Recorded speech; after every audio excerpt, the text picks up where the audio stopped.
The story begins with a couple tangled in bed, but it isn't a passionate embrace. The man is choking the girl. The young lady is Lysera Iris, popularly called the Duke of Whitlow's flower, and she has just proposed to this man. Iris never expected it to be easy. She is basically entering a beast's house just to escape from the other beasts. She knows how terrifying he is, but he is the only one who can protect her. She refuses to give up. Meanwhile, Count Green is convinced the girl is joking. Iris has been raised in a greenhouse all her life. She probably doesn't even know what couples do. The man becomes touchy, but Iris quickly stops him. She knows what he is talking about, but reminds him they aren't married yet. The Count is annoyed and laughs at her. He orders her to leave, but Iris refuses. Our girl has decided to be shameless. You see, a man called Alfred is trying to marry her. He even plans to hand over Levent's gold mine to her father. But Iris doesn't want that. She wants the Count to propose to her and even offer his own gold mine to the Duke. She believes her father would choose him because his mine is bigger. The man looks surprised and wonders if Iris is worth a gold mine. Well, our girl thinks it's better for him to marry her. She has found out his secret and knows the mine is useless. Brent looks shocked because this is secret information. He becomes violent when Iris reveals his identity as the King of Beastmen. He warns her to be careful and even threatens to end her life. But our heroine isn't afraid. She is ready to drag him down with her if she fails. By then, his plan will be ruined and all his beastmen will die with him. She teases the Count. Right now, he has no choice but to marry her. Brant thinks this woman is arrogant, but she is also mysterious. She doesn't seem to be afraid of him, and he can't understand her. He suddenly starts acting like a gentleman and even apologizes. He asks why she wants to marry him. Our girl is just trying to escape from her father. She wants to build her own greenhouse and live a happy life. Our heroine has a big secret. She has been reborn. In her past life, she was strangled to death by her ex-husband, but she was unwilling to die, and some deity or something gave her a second chance to live. It has been a month since the girl woke up. After a hard life, she died at the age of 40, but now she is back to her 20s again. Iris thought it was a dream, but after confirming it was real, she knew she had to escape. Except, the man she reached out to still hasn't replied to her. The girl thinks her life is miserable, but her stepsister appears to make it worse. Brittany is pleased when she hears Iris is going to marry an old man. She attacks our girl and hands over a revealing dress. She calls our heroine's mother a seductress. They had hidden the truth so they could marry her off. Now she wants Iris to seduce Alfred. Things are about to get heated, but a maid interrupts them. She announces that Brant Green has arrived. Downstairs, our male lead mentions the Duke's daughter, and the man immediately praises Brittany. The girl appears and looks proud, thinking the Count is here to see her. She doesn't expect him to walk past her.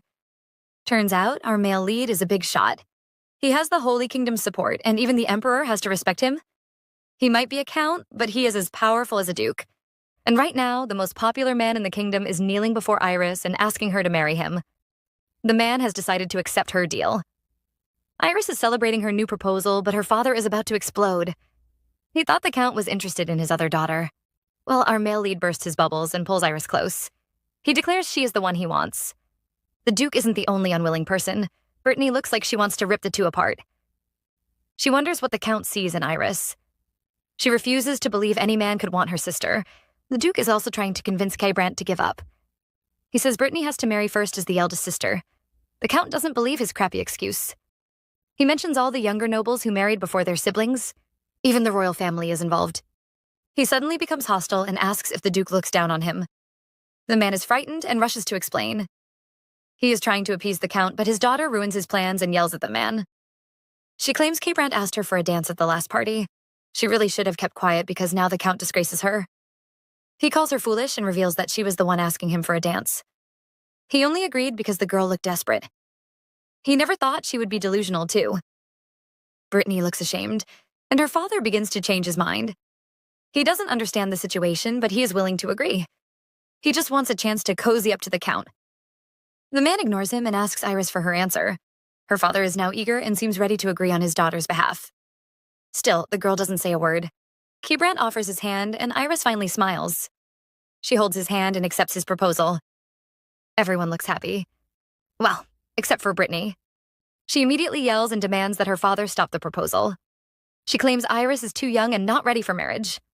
But this time, her father doesn't support her. He gives her a dark look and orders her to leave. Our heroine is finally leaving her dark prison. She enters the carriage and immediately questions Brant. She believes he showed up today because he knew Alfred would pick her up. The Count had even prepared the contract for the gold mine and insisted on taking her away immediately.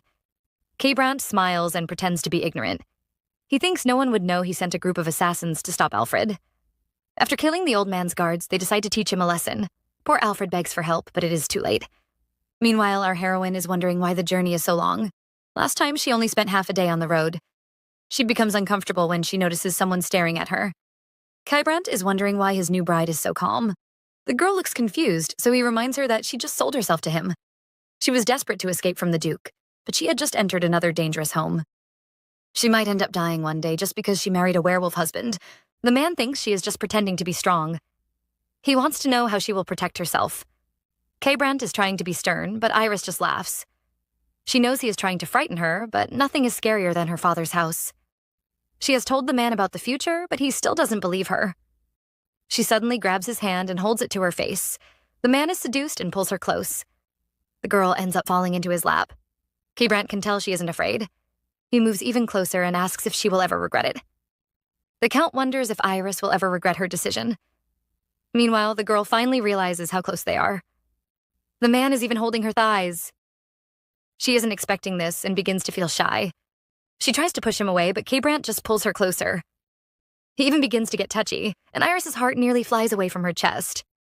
The man finally notices how stiff his bride is. The girl looks like she has frozen in stone. Still, K-Brandt doesn't give up and even tries to kiss her. Thankfully, they are interrupted by the servants, and Iris quickly runs back to her seat. The man asks her to look outside, and she sees a beautiful city. He says this will be her new greenhouse. She is now his wife, Iris Whitlow Green. The girl is admiring the view until a certain annoying man shows up. He asks if she likes the bedroom and says they will be sharing the room. Iris is shocked and immediately changes the topic. She wonders what she should call him now that they are married. She says he can call her Lysira. The man is once again surprised by his bride. He introduces himself like a gentleman and says she can call him Kira. Finally, a better name. Iris isn't as calm as she looks. Our girl is secretly nervous. She never thought she would share a room with Kira. In her past life, just like other couples in arranged marriages, she and Alfred slept in separate rooms. The girl is distracted, and Kira uses this chance to pull her close. He claims they have unfinished business and starts to seduce her again. Iris is frustrated, but the man proudly calls himself a beast. The girl isn't impressed and pushes him away. Kira immediately looks like a wronged puppy. Iris says he has to show her his real form. He has been using his werewolf identity to frighten her, and now she wants to see his wolf form. The man agrees, and the girl is excited. She never thought she would see what a werewolf looks like. Well, her chance is here, and Kira changes into a huge black wolf. Iris admires his size.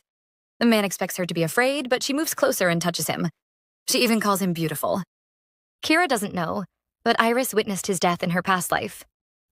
He had died in a miserable way, killed by a human. He had spent his whole life protecting the holy relics, but just because he was a beast, the humans killed him. Iris thinks his death is unfair, so she hugs him again. Kira has no idea why his new bride is suddenly clinging to him.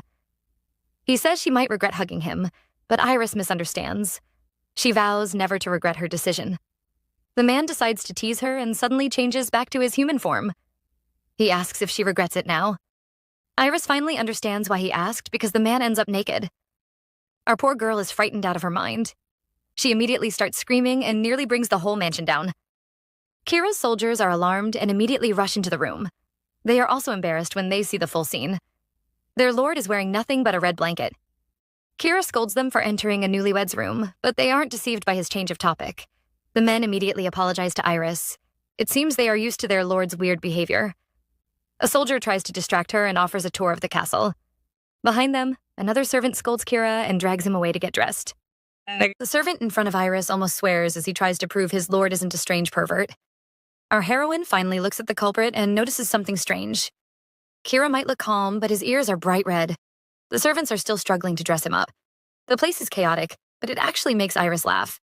The girl is delighted as she realizes her new marriage might actually be fun. The chaos finally ends, and it is time for introductions. The three head soldiers appear. The blonde one is called Nathan, and he is an expert in combat. He even offers to teach Iris some self-defense. The tall one who keeps crying like a baby is Wallace, and the calm boy next to him is Eugene. The big man starts crying again. He never thought his lord would get married and begs Iris to take care of their poor Kira. Even if she doesn't like him, she can't abandon him. Iris is amused, but our male lead is ashamed. He says he needs to take his wife on a tour. The truth is, he is just chasing his friends away before they make things worse. The men leave, and Kira groans in embarrassment. He is about to lose his mind. Iris thinks his friends are nice, and the man says they are his family. The girl can't relate because her family is full of horrible people. She wonders what they are doing now. Meanwhile, the Whitlows' mansion is in chaos, and it isn't the good kind. Brittany is throwing a tantrum. She refuses to let Iris marry the most popular count in the kingdom. She blames her father, but the man claims he is doing this for their family. He reminds her that they were given the Benoth gold mine, but his reasons mean nothing to Brittany. She doesn't care about that. In her delusional mind, she thinks she should be Kira's wife. She blames Iris for stealing her man away. Brittany's mother is also upset. She never expected Iris to marry the count. She only took care of the girl, so she should sell her off and never planned to marry her into a good family. The whole family is really delusional. The mother thinks Brittany will be higher than Iris, and her father agrees. He announces he has joined the Crown Prince's faction. The girl is happy and believes she will become the Crown Princess. But she still isn't satisfied. She doesn't want Iris to be happy and makes a vow. When she becomes the Crown Princess, she will steal Kira away. The girl seems to be writing a letter that will ruin Iris. She believes she is the only one who deserves love. Her sister has to remain a slave forever. Iris has no idea what her evil sister is planning. She is enjoying a meal with Kira. The two are done with their tour, and the man wonders which place she liked the most. The girl thinks for a while, but every spot in the mansion is beautiful. The only thing she really remembers is Kira holding her hands during the tour. She thought he would ask the butler to show her around, but the man insisted on accompanying her himself. At that moment, the girl felt her heart skip a beat. The man suddenly looked dazzling. Iris doesn't hide her feelings and tells him the tour was nice because he accompanied her. Although her feelings might also have changed because she saw his sexy abs. Kira is always looking for an opportunity to touch her and takes it to get closer. He claims her words are tempting him, so he has to fulfill her desires. He starts playing with her hair and asks if she brought her pajamas. The mood is ruined when the girl reveals she has no clothes. She lived in the Duke's mansion all her life, but only had one outfit. The man refuses to give up and suggests she wear his robe. The girl immediately becomes nervous and warns him not to joke around. But Kira isn't playing. He immediately takes off his robe and covers her. He reveals his desire. He wants to be the one dressing and undressing her from now on. The girl is in shock, but Kira thinks her blushing face is cute. He immediately moves closer and tells her he wants to devour her. The next thing we see is clothes on the floor and our couple tangled in bed. But don't worry, nothing is going on. Iris has fallen asleep, which leaves Kira frustrated. All he did was kiss her, but the girl ended up sleeping. The man, knowing she is embarrassed, leans over to kiss her forehead. He wonders what happened to Iris. He knew the girl had grown up in shame and had always been hidden by her family. She seemed so desperate to escape her father's house. Kira has no idea what she went through, but she is now the flower of his family. He kisses her again and vows to let her bloom peacefully. The man leaves the room, but he is stopped by a strange woman called Gillette. The girl takes one look at his exposed chest and immediately smirks. She suddenly offers to help the count. Help my foot. The next morning, Iris wakes up and has no idea what happened last night. The girl is craving a walk and some cold ice cream, but she immediately forgets that plan. Her only outfit has been snatched away by the maids to be washed. Still, she feels relieved. She never had such peace in her past life. The girl is enjoying her time when she suddenly hears a knock. Wallace is here with a visitor. The new man apologizes for not visiting sooner. He introduces himself as the butler, Jamie. Such a handsome man. Jamie is ready to serve his mistress. Iris has no maids, so he offers to get her everything she needs. The girl wants him to speak informally, but he refuses. He insists on calling her by her title. Iris can't change his mind and finally agrees. She tells him her next wish, she desperately needs some clothes. The man thinks she just needs new clothes, but Iris says she needs something to wear immediately. She remembers the cute Nathan and thinks she can borrow his clothes. They seem to be the same size. Wallace looks horrified. He knows Nathan looks like a girl, but he is still a man. Iris can't wear his clothes. The girl doesn't think it is a big deal. She was always called the Whitlow's flower, but she had lived like a weed. Now that she has finally escaped, she is determined to live her life the way she wants. She tells Wallace this is her home, so she just needs some comfortable clothes. Her words please Jamie, and the man smiles. He vows to raid Nathan's wardrobe and snatch all his best outfits. Wallace watches in shock, but he can't stop the two troublemakers. Jamie is eager to start his mission and asks Iris if she needs anything else. The girl is still thinking about that walk and asks for some ice cream and an umbrella. The men laugh, but Iris suddenly becomes serious. She asks Jamie how much control she has in this house. The man is shocked but says the mansion is hers. Iris can do whatever she wants. The girl is pleased and laughs happily. Iris finally gets her wish. Jamie really picked Nathan's best clothes, and our girl looks gorgeous. She settles down by the fountain to enjoy her ice cream, but immediately faces a huge problem. She doesn't have enough hands and can't hold her umbrella. She is prepared to toss it away, but someone suddenly grabs it. The girl is surprised, but it is her new husband, Kira. The man isn't pleased to see her eating ice cream for breakfast. She wonders how he found her, and he says he met Jamie. Iris is really impressed by the butler and keeps praising him. She calls the man polite and says he prepared her ice cream. Kira is shocked and curses his butler. That sly Jamie has never been nice. He is just pretending so he can please his new sister-in-law. Iris has no idea what the man is thinking and offers him some ice cream. Kira immediately becomes naughty. He refuses to accept it and says she has to feed him with her lips. The girl knows he is teasing her, but this time she plays along. She suddenly moves closer and kisses the man. She knows this is the only way to control him. The two kiss for so long that they even forget about the umbrella. Iris teases her husband and asks how it tastes.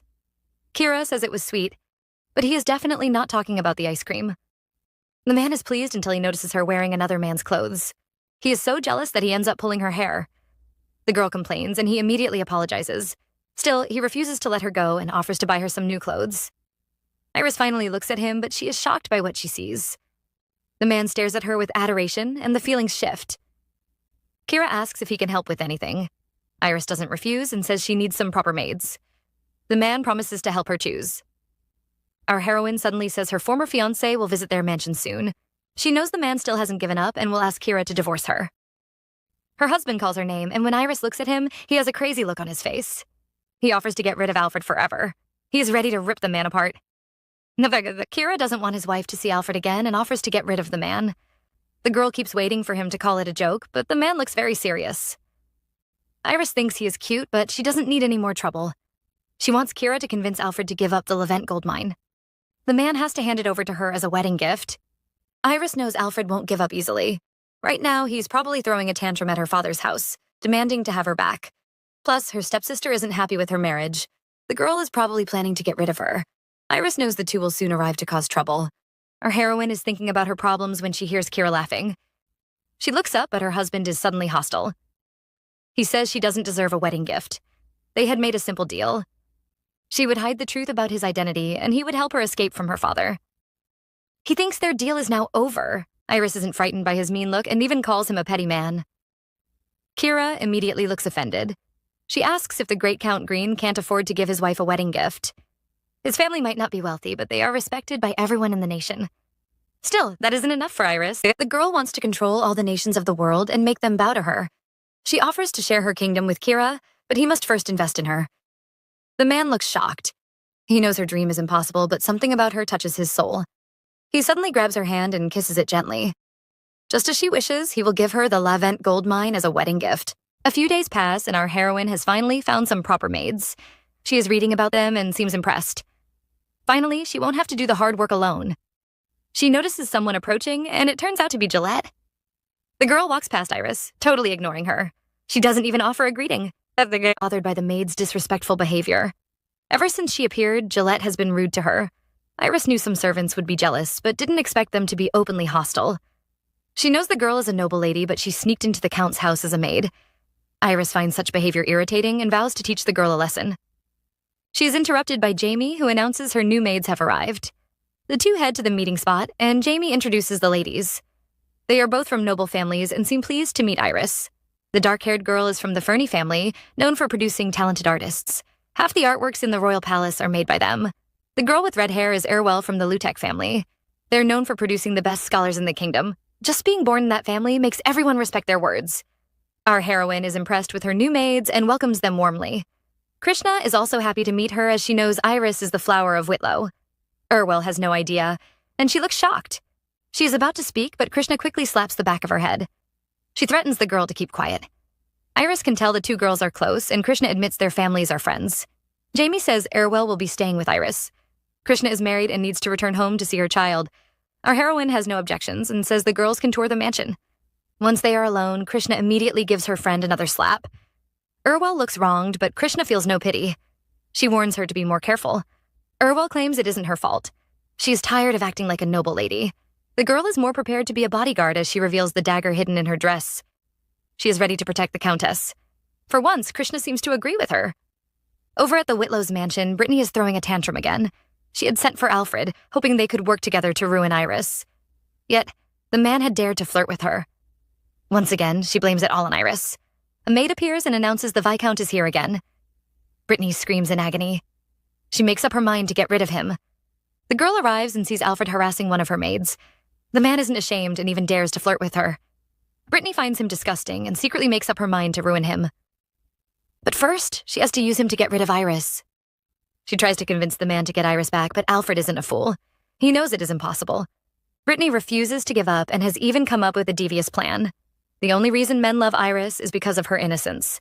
She is like a pure flower in a beautiful lake. Brittany is going to ruin that. She plans to spread the rumor that Iris has already been tainted by another man.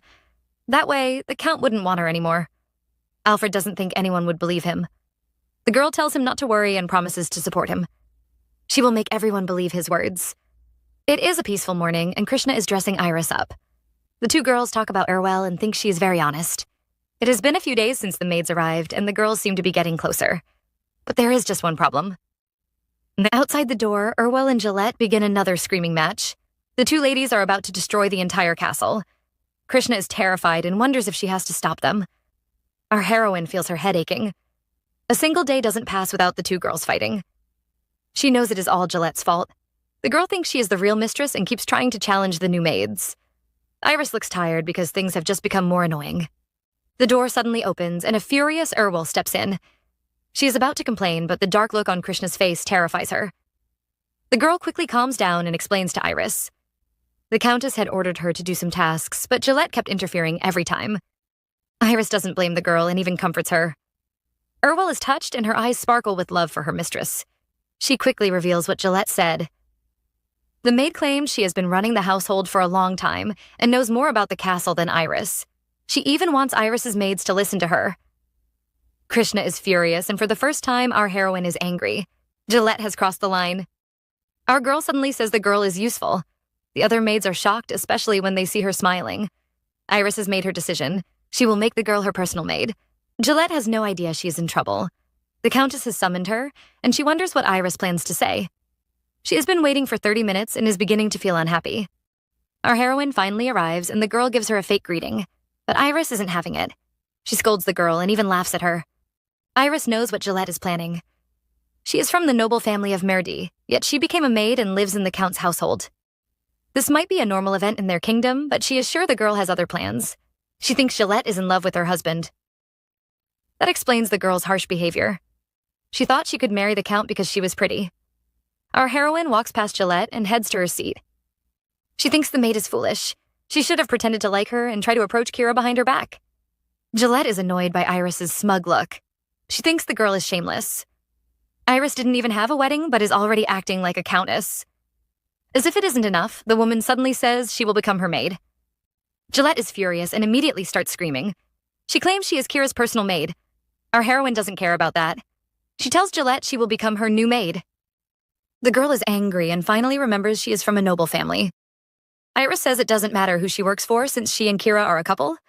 The maid proudly says it is just an arranged marriage. Iris is amused by her foolishness and reminds her an arranged marriage is also real. She doesn't hide her disdain for Gillette, and it makes the girl furious. She yells at Iris and even walks out on her. Gillette thinks Iris has no right to control her and rushes to find the Count. She believes the man will support her because she is also pretty. The girl feels smug since she is the only woman allowed into the Count's study. She laughs and vows to make Iris regret it, but the girl soon receives a big shock. She keeps knocking at the door, but the Count refuses to let her in. He even chases her away. Just then, our heroine arrives and mocks the maid. She announces her arrival to Kira. Gillette thinks Iris won't be able to get in, but the door actually opens. Kira appears, and he is pleased to see his wife. He immediately starts touching her and praises her outfit. The two have totally forgotten about the furious Gillette. Iris finally remembers the girl. She tells Kira about her plan to make her one of her personal maids. Gillette tries to speak, but Kira doesn't even listen to her. He tells Iris she can do whatever she wants. Iris is taking a walk in the garden with Urwell. The maid is glad because Gillette's nasty temper has been tamed, although they still aren't friends. The girl they are talking about sneaks up like a ghost.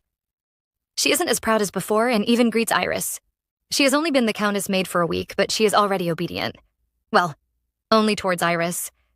In front of the other maids, she remains rude and even flaunts her status as a noblewoman.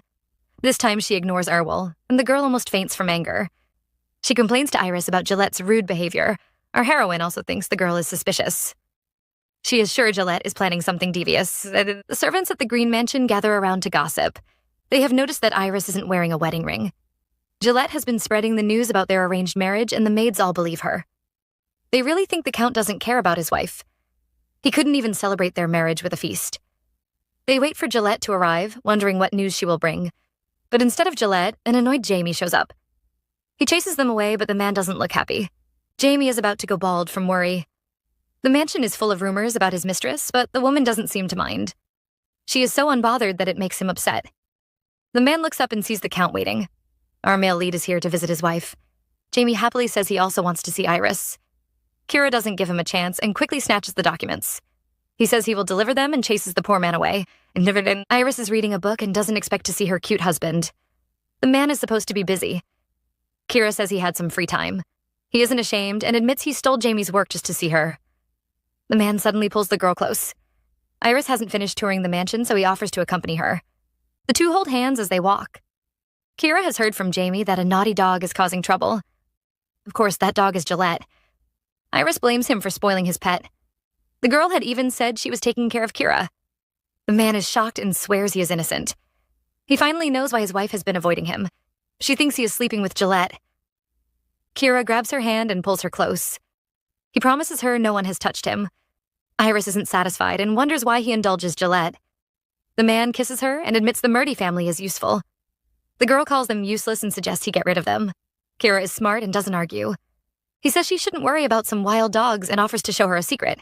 The two head into the forest, and Kira leads her to a strange-looking building. It looks very scary, but he claims there are good things hidden inside. The man shifts because the door can only be opened in his wolf form. Iris finally steps inside and sees the place is full of holy relics. The kingdom has lost its magic, and sacred items have become expensive. People are now searching for the holy relics and its guardians. The girl moves closer and stares at the sacred items. Kira warns her never to touch them because the relics are harmful to ordinary people. Everyone knows people without magic can't touch the holy items. Once they do, they would suffer and beg for death. Even being too close can cause torture. Kira tells her a legend. In the past, a group of people called relic magicians could control the relics and use them. Iris wonders what happened to them, and the man says they still exist. They are just hard to find. He claims the relics can trap a person's soul, but assures her these are safe. There is a cup that produces grains, a sword that can heal or kill, a wand that controls all beasts, and a robe that makes people invisible. The two admire the relics, but Kira suddenly hears a sound. He tells Iris their guests have arrived. Alfred is here. Alfred is clearly here to cause trouble. He gathers the maids and tells them about his love story with Iris. The girls all look impressed and call him romantic. They seem to believe his words. Jamie watches them in disgust. Alfred is proud because his plan has worked. He didn't expect the maids to fall for such a simple trick. Kira arrives and the servants all run away. Our male lead has heard Alfred's little story and he isn't pleased. The two men finally meet and Alfred looks like a scared child. He wants to talk about Iris, but Kira has no plans to listen to him. The only thing he wants from Alfred is his gold mine. The Viscount is shocked and starts yelling. Kira ignores him and keeps talking about the price. Alfred refuses to listen, and our male lead suddenly becomes hostile. He tells the man they will only talk about the gold mine. His words make Alfred furious, and the man attacks him. He calls Kira a thief and accuses him of taking his woman away. Our male lead can tell that the conversation wouldn't work and switches to his next plan. He roughly grabs Alfred, but the fat man refuses to keep silent. He calls Kira violent and says Iris will never love him. He claims the man will never make her happy. Kira is angry and decides to teach the man a lesson. Alfred is still bragging, but he quickly becomes scared when Kira drags him to a hidden room. Our male lead is clearly holding a knife, but claims he isn't trying to torture the man. He only wants to buy his gold mine, but the man keeps saying nasty things about his wife. Alfred refuses to shut up and threatens to report Kira to the Holy Kingdom. He accuses him of stealing his wife and locking him up in a torture room. Kira is amused and calls the man naive. Since Alfred entered his city, he has no plans to let him escape. Our male lead invites his 3 soldiers inside, and Alfred nearly cries when he sees them. They were the 3 assassins who attacked him in the past. He starts begging the Count, but Kira leaves him with the men to have a friendly conversation.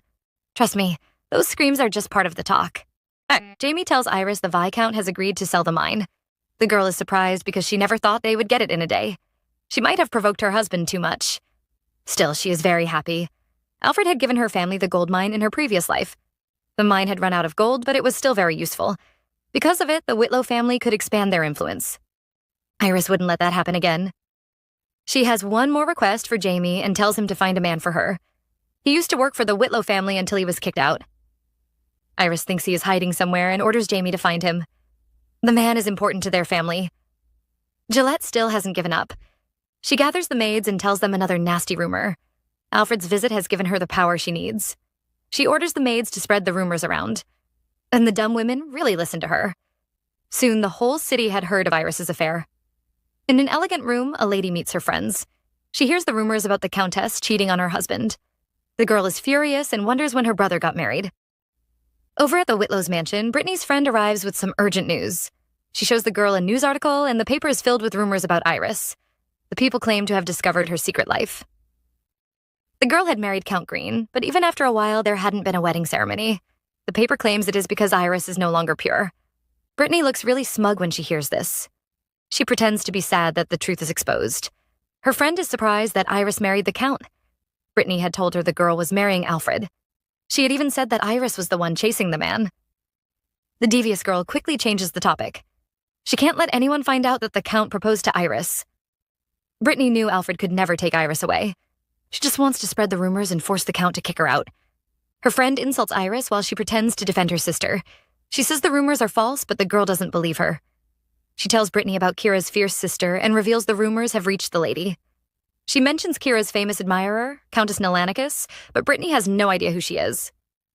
Her friend explains that the woman is close to Kira's sister.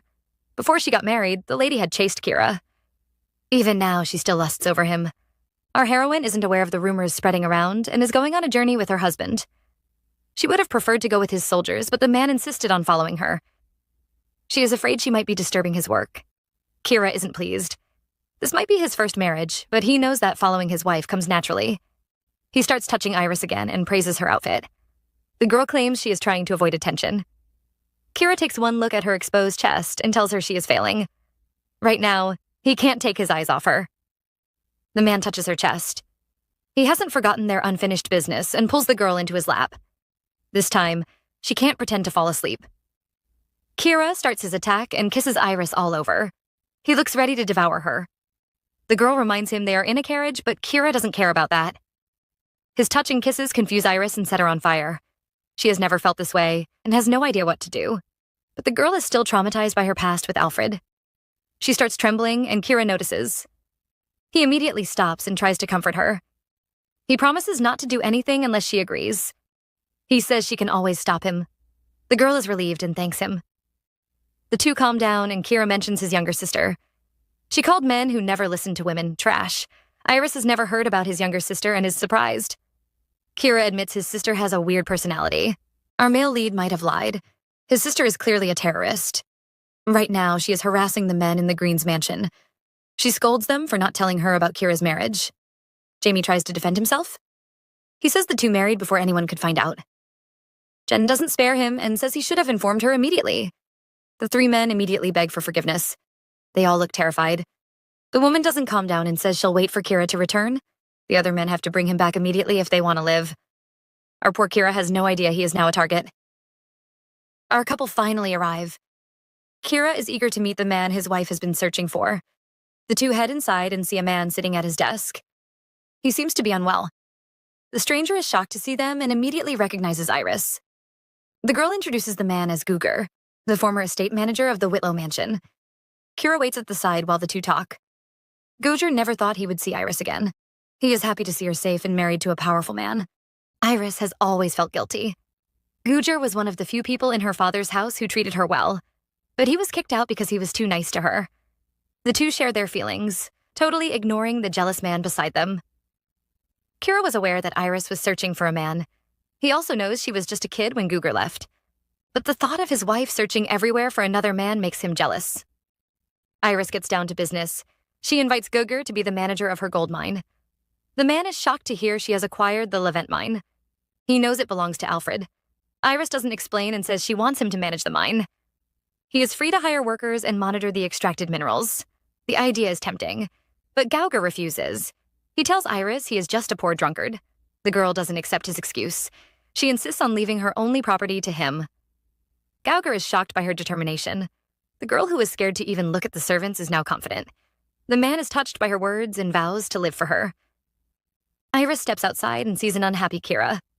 The man refuses to bring Gauger into his home and offers to give her his best subordinates.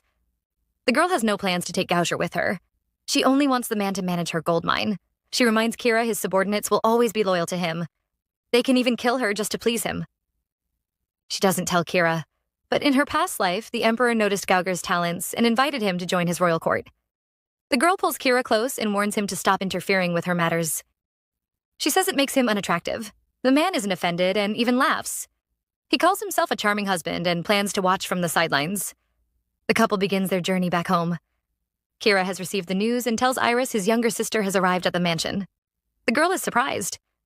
However, Kira thinks she is here because of the rumors. His sister must be furious after hearing about his marriage. Iris thinks about her husband's family from her past life.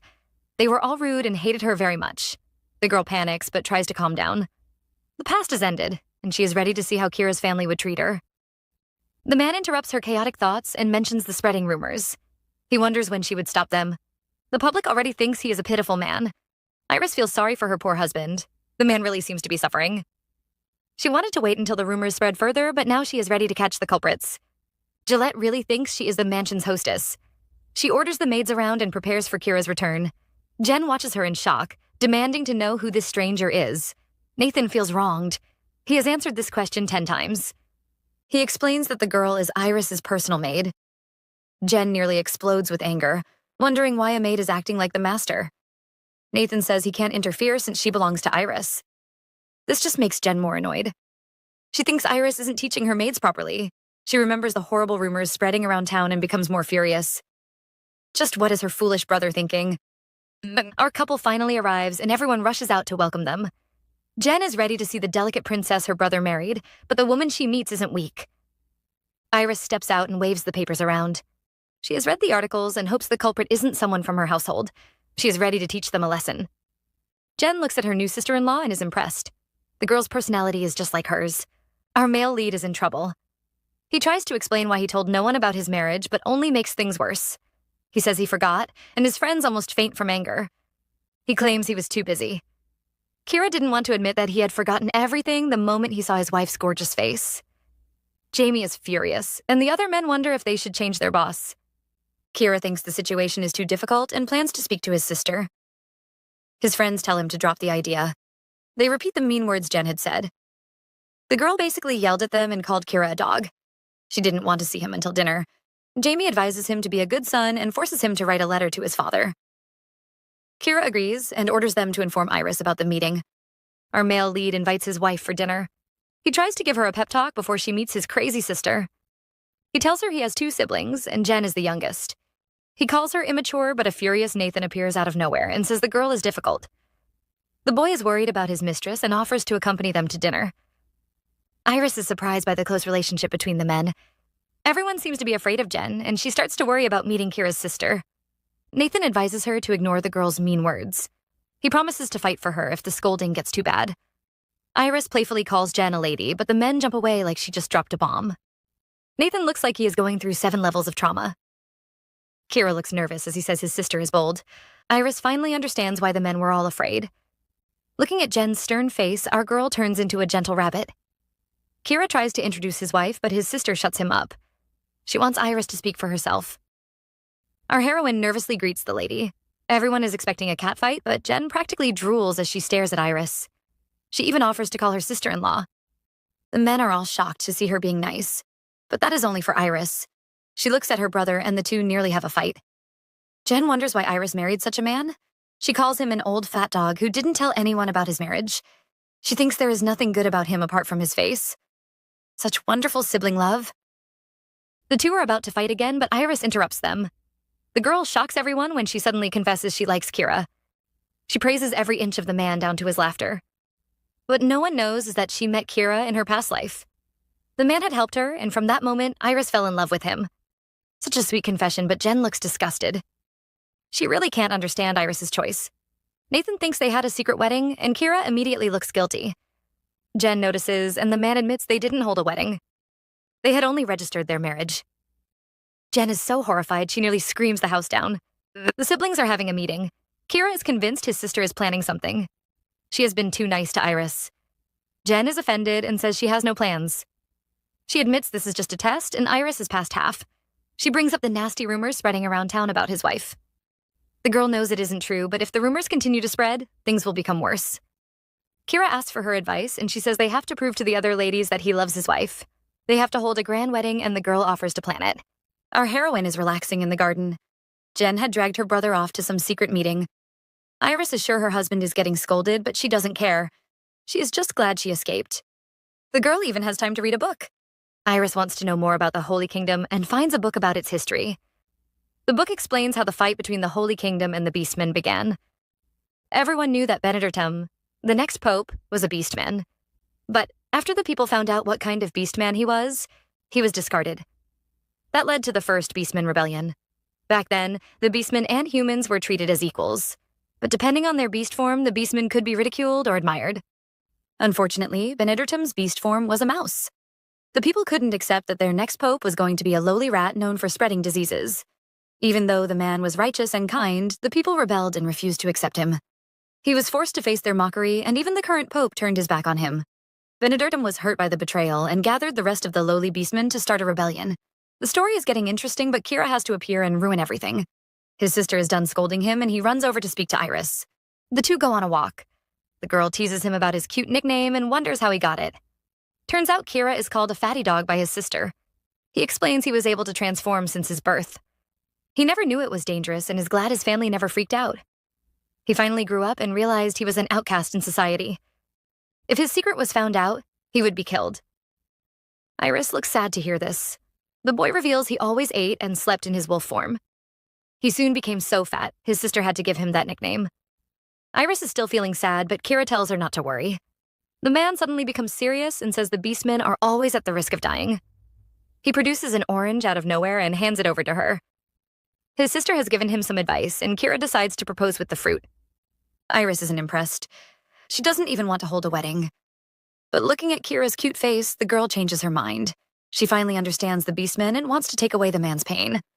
She suddenly touches his face and throws away the stupid orange. She agrees to hold a wedding and kisses the man. Iris is relaxing in the mansion, but almost faints when Jen appears out of nowhere.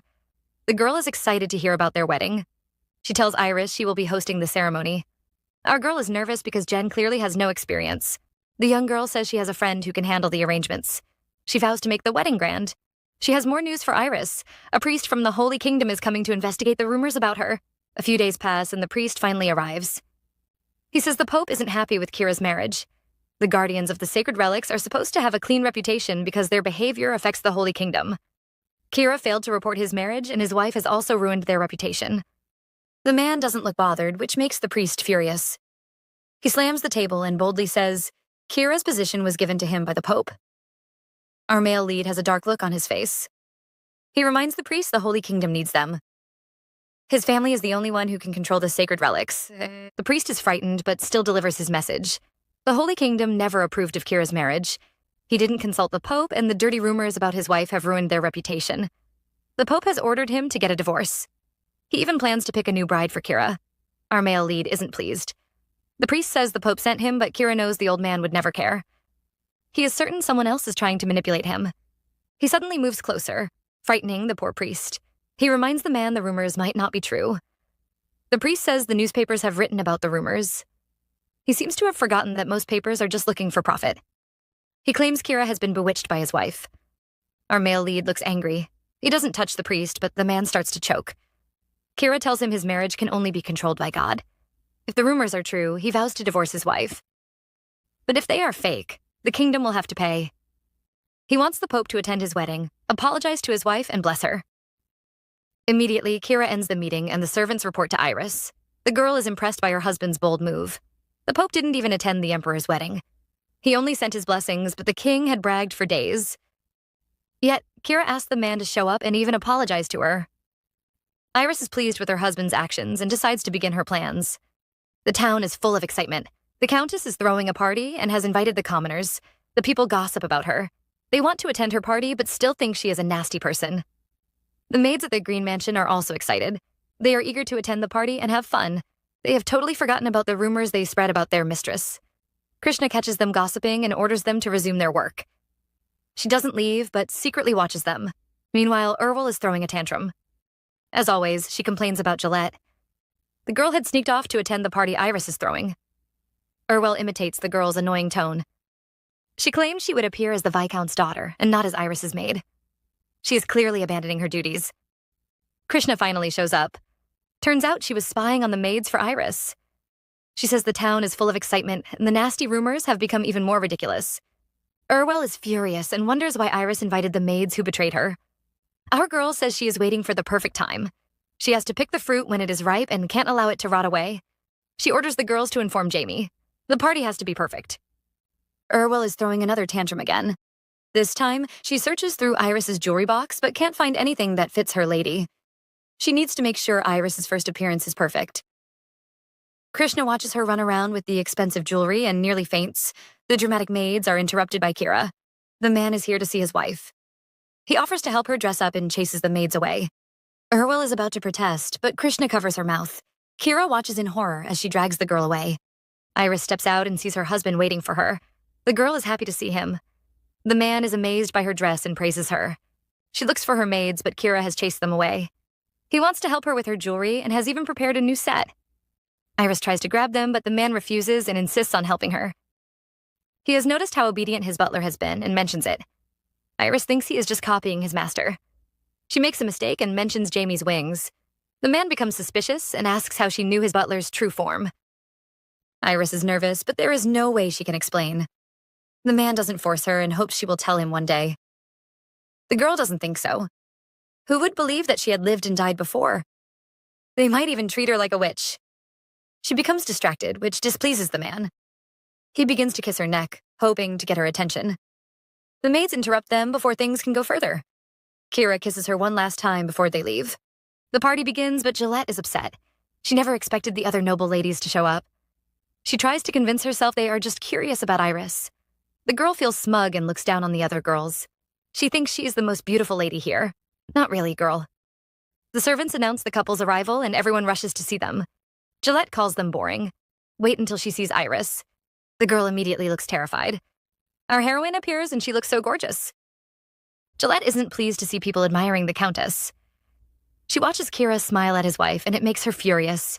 She pushes everyone away and rushes to Kira's side. The people are shocked to see her because she is overdressed. Even her own parents look horrified. Iris praises the girl, which makes her smug. She thanks Iris for inviting her. Our heroine doesn't indulge her delusions. She reminds the girl this is an open party, so she didn't invite anyone. Gillette is embarrassed. She sees everyone avoiding her and believes Iris is trying to isolate her. She's probably afraid she will steal her spotlight. Iris has no idea what the delusional girl is thinking. She is ready to begin her party, but someone appears and stops her. A man barges in and asks Iris about the nasty rumors. Everyone looks shocked. Kira is upset, but Iris calms him down and insists on handling her mess. She calls the reporter rude, but the man isn't upset. He thinks Iris planned this ball just to clear her name. He is shocked when the girl says she doesn't care. She knows that people are desperate for gossip. She hugs Kira and says her family believes her, so she doesn't care what others think. The boy reminds her the Holy Kingdom is already investigating. She can't ignore the rumors anymore. He says his name is Wittink from Ellerbo and asks for an interview. Iris has heard about his company. Ellerbo has branches all over the continent. The paper always writes rudely, but it is known to report the truth. Iris had met this reporter in her past life. He was the only one who dared to write about Kira's death. His article upset the Emperor, and he had arrested the boy. Iris knew the man would show up at her party. She had planned everything and even used Kira. The girl comforts her husband. Everyone looks curious, so she agrees to do the interview. Gillette immediately looks scared. Jamie appears and is ready to begin his show. He even calls himself a celestial knight. Everyone stares at him weirdly, and he finally admits he is the Count's butler. he stops Iris from speaking and says he will handle the investigation. The man orders all the reporters to step out. He questions the first man, and he admits he wrote his articles based on the rumors. The second man says he had an interview and points out his informant. The girl is terrified and exposes the person who told her the rumors. It soon turns into a pointing contest as everyone tries to avoid the blame. Meanwhile, Gillette looks horrified. Jamie questions all the girls. They admit they never saw Alfred and Iris together. They all heard the rumors from one person. Gillette wants to run away, but it is too late. The maid next to her calls her out. Gillette refuses to take the blame and accuses the maids. Jamie can tell the girl is lying and gives her a dark look. Gillette insists she is innocent. She claims the maids are jealous of her. That doesn't work. So she tries to accuse Alfred. Well, she just made things worse because Jamie drags over a scared Alfred. He is determined to figure out the truth. Alfred isn't as dumb as Gillette. Jamie questions him and the man denies having a relationship with Iris. The girl is furious and reminds him of the story he told at the Count's manor. Alfred claims he never spread such rumors. Gillette is desperate and asks the other maids for help. Jamie tells her they all denied hearing the story. The girl looks upset and accuses the maids of setting her up. They had all spread the rumors, but now they are trying to abandon her. Gillette is interrupted by her parents. They immediately kneel before the couple and beg them to forgive their wayward daughter. The girl can't believe her proud parents are kneeling. Iris mocks her for forcing her parents to apologize. Gillette finally realizes what she has done. She should never have messed with the Green family. Iris helps the girl's parents up. She glances at Gillette and says they shouldn't be the ones apologizing. The girl looks like she is in despair. Her delusions are ruined and she immediately admits to the crime. She kneels and begs for Iris's forgiveness. She can hear the people around gossiping about her. They all think she will be fired. Everyone is shocked when Iris says there will be no punishment. She smiles like a saintess and says she forgives Gillette so she won't punish the girl. Everyone is impressed and praises Iris. Only Whittink can tell the woman isn't innocent. She is just playing politics. The place is filled with reporters. Since she forgave Gillette, every reporter will write an article and praise her kindness. But Whittink knows she could have settled the issue privately. She has disgraced the Murdy family and ruined their reputation. The best part is, no one will blame her. The boy watches the girl in amazement. She's really interesting. Iris is enjoying her bath and reading the articles about her. The girl is sure the reporters noticed her scheme yet. They still praise her. She is relieved and knows she has won their favor. But hearing them call her the Duke's flower still upsets her. She needs to get rid of the name. The girl is thinking about her sad life when Kira suddenly barges in. The man is holding a bottle of wine. Iris is horrified and tries to cover herself. Not like it is helping. She questions the man, but he boldly says he wants to bathe together and drink some wine. The girl finally calms down and the man prepares to toast. She wonders what they are celebrating. The man says her clean reputation, their marriage, and her new friendship with the reporters. Iris is pleased with all three, and the two share a toast. He tells her their wedding plans are going well. The issue with the Holy Kingdom has been resolved and they owe them a blessing. The girl is finally relieved. Kira catches a glimpse of her chest and almost falls into the bath. He shyly turns away and asks if she has been to a wedding. The girl has never attended one and he tells her they are stressful. He advises her to rest on that day. The man feeds her some grapes and Iris feels like she is being loved. The man once again notices that beautiful chest. This time, he doesn't hold back. He pulls the girl close and kisses her. Things quickly become steamy and Iris is ready to take things further. But the man refuses. Like a gentleman, he insists on waiting till their wedding night. Iris is upset because she wants to become his. The girl wonders when she started opening her heart to him. She realizes it all started in her past life. From the moment they first met, she had wanted him. Iris's past life was full of horrors. Her sister would manipulate her and force her to sleep with other men. Every time her husband found out, he would hit and scold her. Alfred never knew Brittany, the Empress, was forcing her sister to sell herself. He would whip Iris's legs and yell at her. Iris is once again dragged to the palace. She looks sad, which annoys Brittany. The girl says she has to seduce some men. Our heroine can't refuse because Brittany is the Empress. She always threatens and oppresses her. She drags Iris's hair and stares at her in disgust. She has always hated her sister since they were young. She pushes the girl away and orders her maids to dress her up for a party. Iris is in despair. She wonders if her life would be different if Brittany's man hadn't fallen in love with her.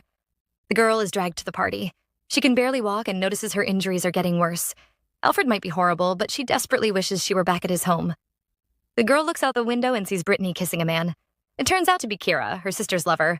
Iris hopes she doesn't run into the man. Now, what sort of plot twist is this? It begins to rain, and our heroine rushes outside. She immediately finds a spot and allows the rain to fall on her injuries. She knows she looks like a madwoman, but she doesn't care. Suddenly, she hears some men speaking.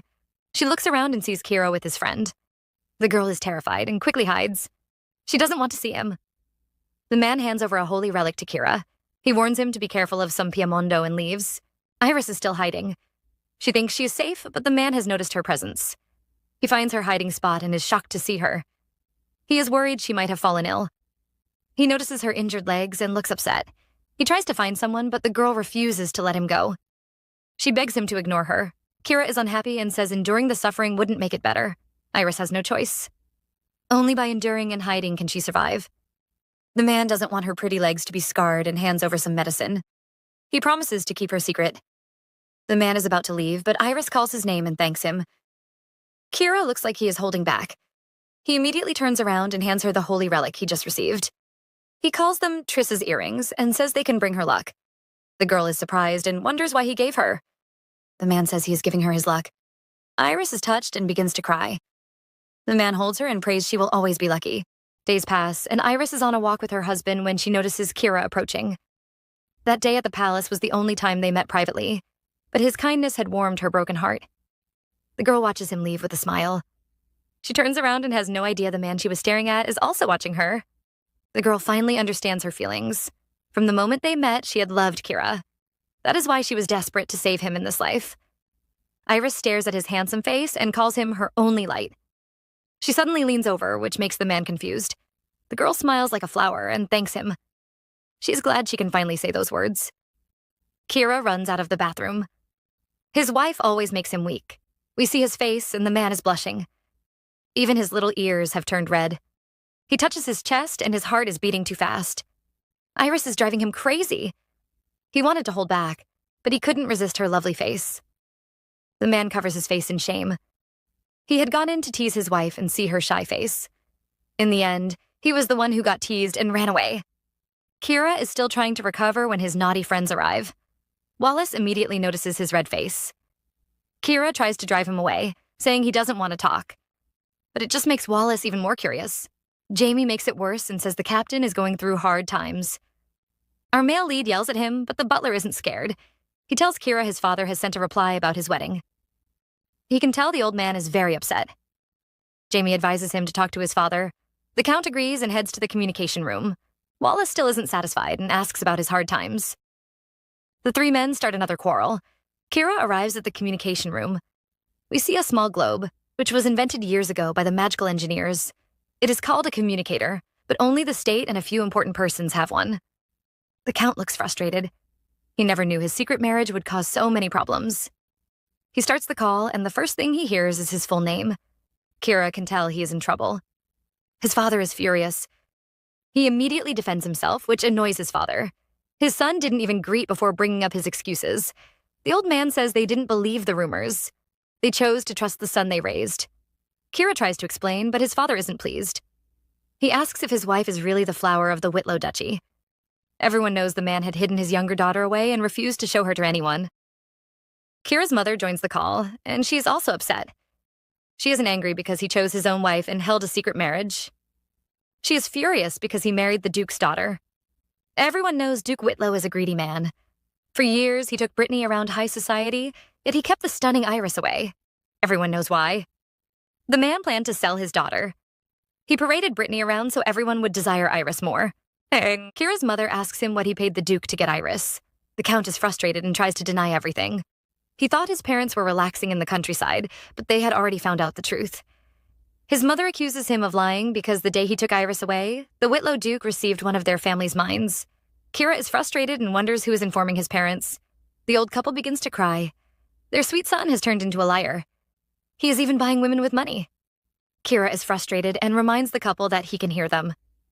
His parents scold him for buying his wife and ask if Iris agreed.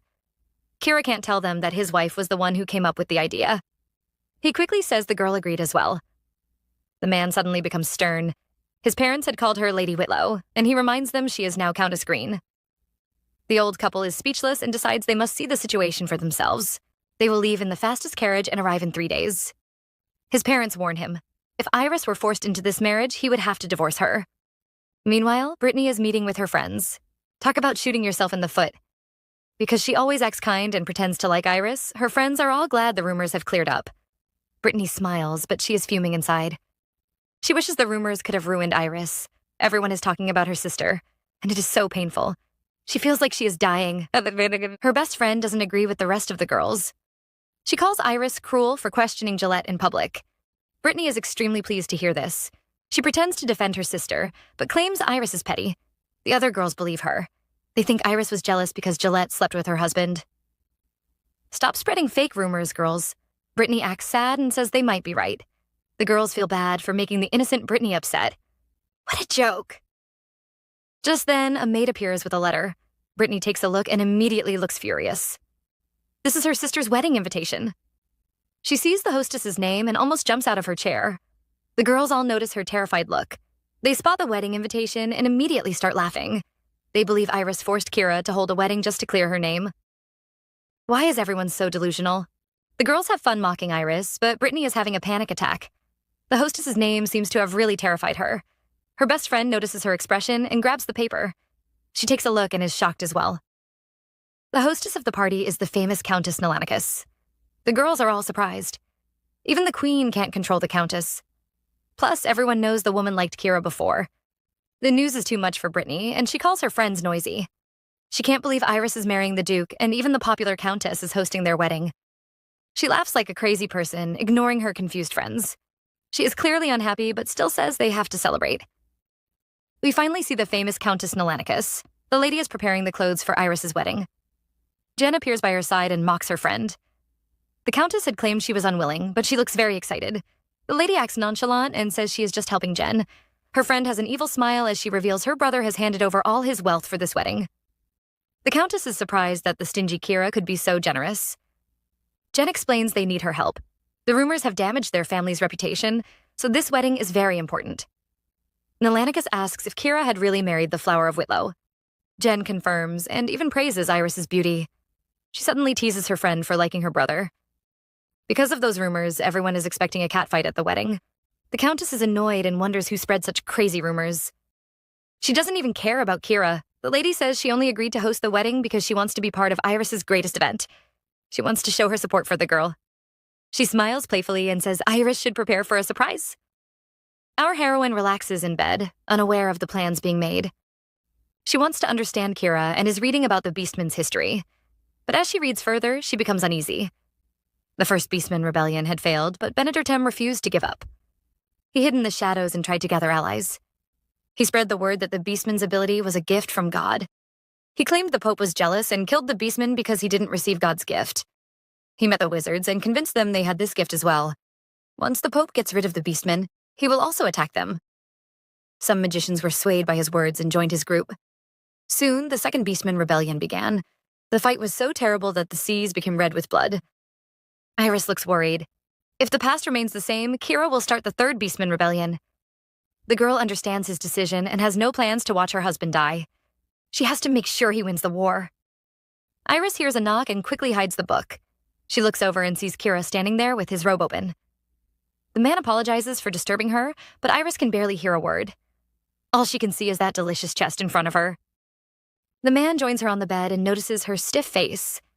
He looks smug because he has gotten his revenge. The girl warns him not to tease her. Kira suddenly sighs and leans on her shoulder. He tells her they have a problem. His angry parents have heard about their wedding and will arrive in 2 days. The girl immediately becomes nervous. Kira has no idea how his parents will react because he has never had a woman. The girl can't hide her surprise. She accuses him of lying, but the man is serious. She keeps staring at him, unable to believe the handsome man has never had a girlfriend. Kira's face turns red immediately, and he asks her to repeat her words several times. The man can't hide his excitement and asks for a kiss. The girl is confused by his strange behavior. She reminds him that he always kissed her without asking. The man says he will from now on. He kisses her desperately and keeps calling her name. Iris isn't used to his clingy behavior. The man seems to have changed since his sister arrived. The girl nearly faints from lack of breath. The man notices his wife isn't breathing and quickly releases her. He almost kissed her to death. Kira is still feeling shy and admits her words had made him excited. He suddenly pulls her close and promises to protect her. He kisses her hand and admits his parents might still hurt her. He hates the thought of seeing her in pain. The girl says she is used to it, but Kira isn't happy. His wife has just recovered, and he won't let her get hurt again. Iris wonders what he will do if she suddenly becomes weak. The man vows to shield her if she ever needs to cry. Iris isn't pleased. She thanks Kira, but pushes him away. She has no plans to become a weak woman. She refuses to live as someone's flower again. A few days pass, and Kira's parents finally arrive. The two step out to welcome them, only to see a stern-looking couple. They don't look too pleased. Kira's father looks ready for battle, while his wife calmly sips her tea. She looks to the left and sees the nervous beastmen. She turns right and glances at the terrified maids. The woman isn't happy to see any of them and admires the pretty girl in front of her. Iris is nervous, but she still looks perfect. The woman even starts to believe the Duke was really protecting her from the world. She wonders how her silly wolf son won her heart. She decides to speak to the girl alone, but Kira immediately refuses. His mother is furious. He hid his marriage from them and now refuses to let her see his wife. Kira admits he is guilty, but still refuses to leave them alone when his mother hasn't accepted his wife's identity. The lady is angry and asks him about the mine. Before the two can fight, her husband stops her. The man believes his son has a good reason and says they should listen to them. The woman immediately calms down. She apologizes to Iris because she is about to say some harsh words. Our heroine isn't offended and even smiles. She tells the lady to speak comfortably. The Countess is impressed. Iris looks gentle, but she is actually strict. She starts questioning them about their relationship, and Iris admits she proposed to Kira. The man is shocked and never thought she would expose their secret. His father asks why, and she admits she was trying to escape from her father's house. We take a glimpse into Iris's past. We see our heroine running around because her hair is on fire. She screams for help, and a younger gouger quickly pours some water on her. He looks worried and asks who bullied her. Little Iris cries in pain. She is about to speak, but sees Brittany standing behind her, still holding the candle. She gives Iris a mean look and warns her to keep quiet. Our heroine jumps into Grouger's arms in fear. She is too terrified to speak. Things only get worse. Brittany pushes Iris into an abandoned warehouse. Our heroine asks what she did wrong. Her sister calls her an illegitimate daughter and says she is trying to steal her place. She is just jealous because everyone thinks Iris is the kingdom's beauty. She shoves the girl into the mud and laughs at her dirty face. She tells Iris she has to remain below her. She isn't satisfied and decides to lock the girl inside the building. Our heroine begs and pleads, but no one rescues her. Iris tells her story to Kira's parents. Brittany had locked herself up for days, and after the incident, she became claustrophobic. Her father and his wife would also hit her whenever they could. The couple looks shocked, but Iris isn't done. She tells them she was mocked and despised by everyone. She was forced to work like a maid, and even the servants abused her. But anyone who leaked her story would be killed. Everyone in the room looks horrified. Iris says the only rumors that spread all claimed she was the Duke's cherished daughter. Soon everyone called her his flower. She admits that her father planned to marry her to Alfred, so she sought Kira's help. The Countess watches Iris and knows she isn't lying. The girl looks strong, but she can tell she is really afraid. The woman finally smiles. She wouldn't abandon such a smart and pitiful person. She asks why the girl chose her son. Kira immediately interrupts and claims he wrote her letters because he wanted to find out the Duke's weakness. His parents must never learn that Iris knows his secret. His father seems satisfied, but his mother has one last question. She asks if Iris is happy. Our girl is nervous, but admits she has never been this happy in her whole life. The couple is left alone and immediately drops their stern act. They think Iris is beautiful and sweet. His mother even wishes she was their daughter. Her husband reminds her that the girl has married their son. She is now their youngest daughter. The two daughter stealers laugh and vow to protect her. Meanwhile, Brittany and her mother seem to be going on a trip. The girl seems to be thinking of something and smiles like a devil.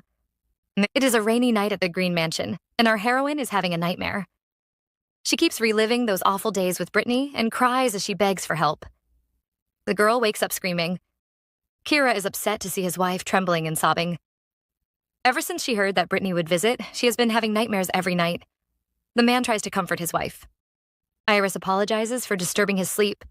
She also feels bad for hiding her identity as the illegitimate daughter. The girl looks shocked when the man says he already knew. He became suspicious when her parents kept abusing their beautiful daughter.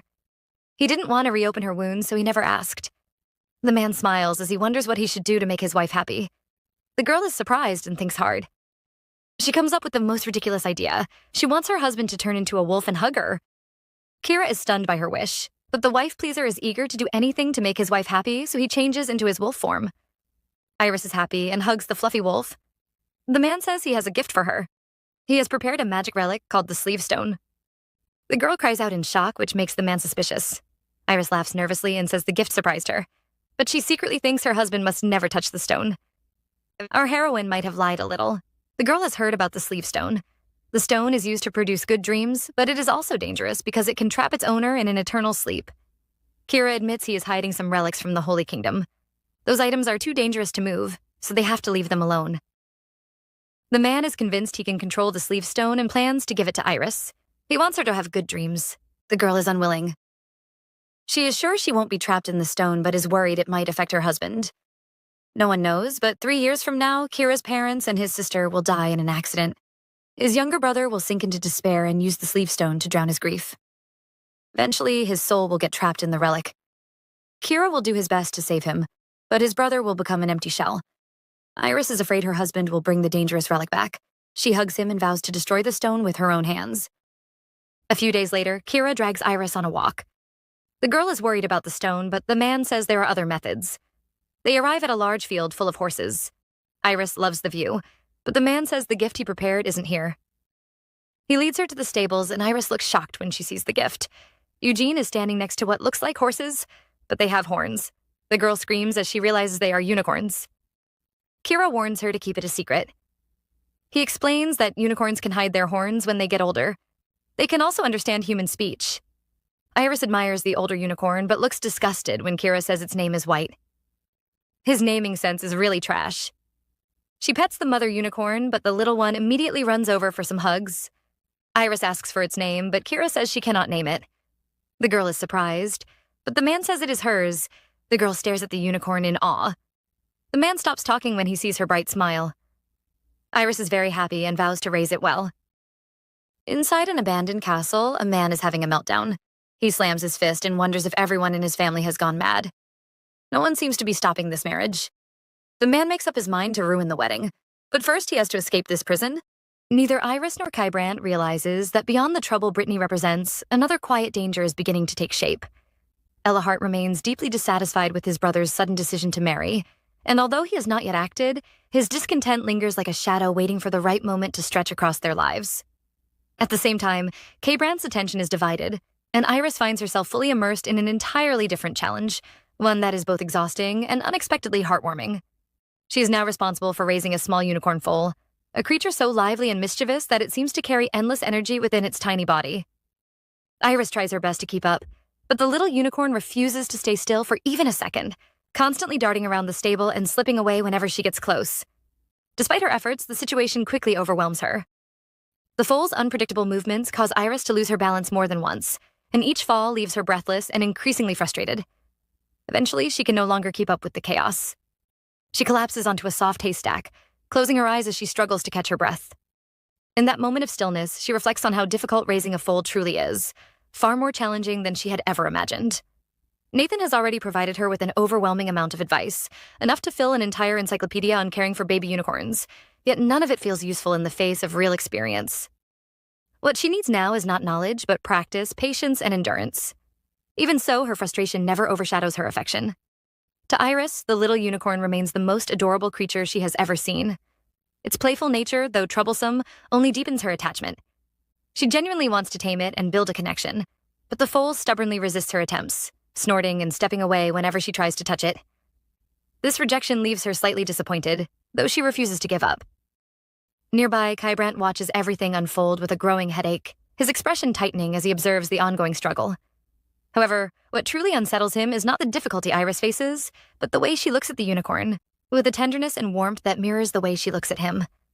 That realization stirs an unfamiliar and uncomfortable jealousy within him.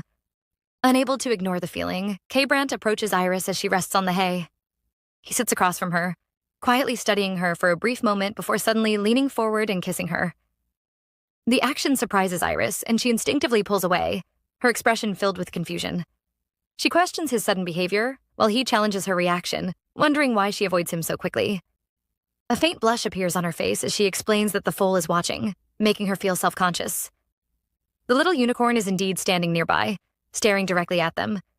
Its snorts carry an oddly sharp tone, almost as if it disapproves of the attention being diverted away from it. K-Brant senses this and finds himself growing increasingly irritated.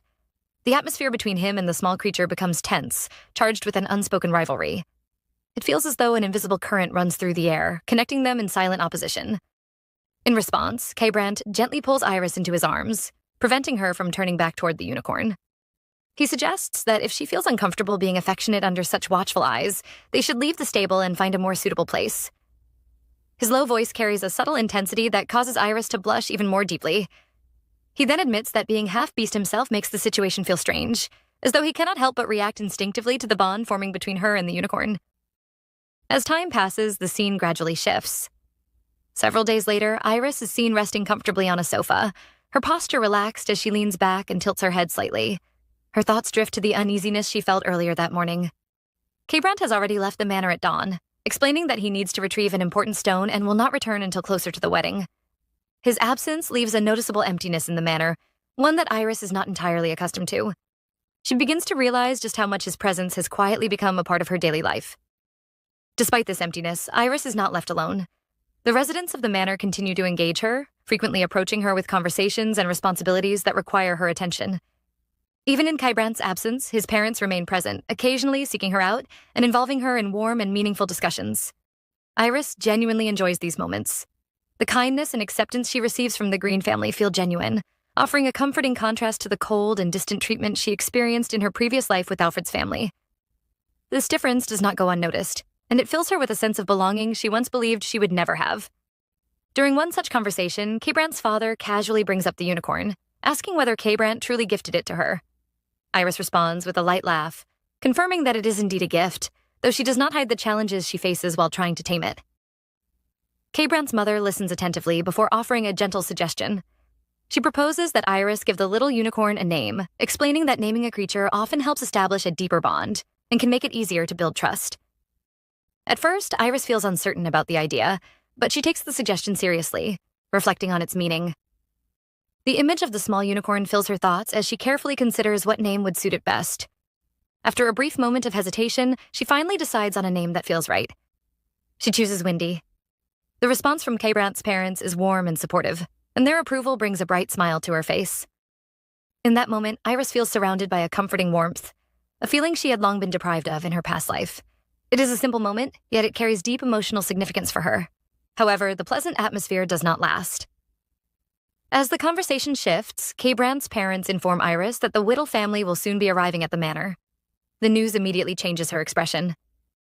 They admit uncertainty about how to handle the situation, given the family's past cruelty toward her. Iris clenches her fists slightly, fully aware that the visit is unlikely to come from genuine concern.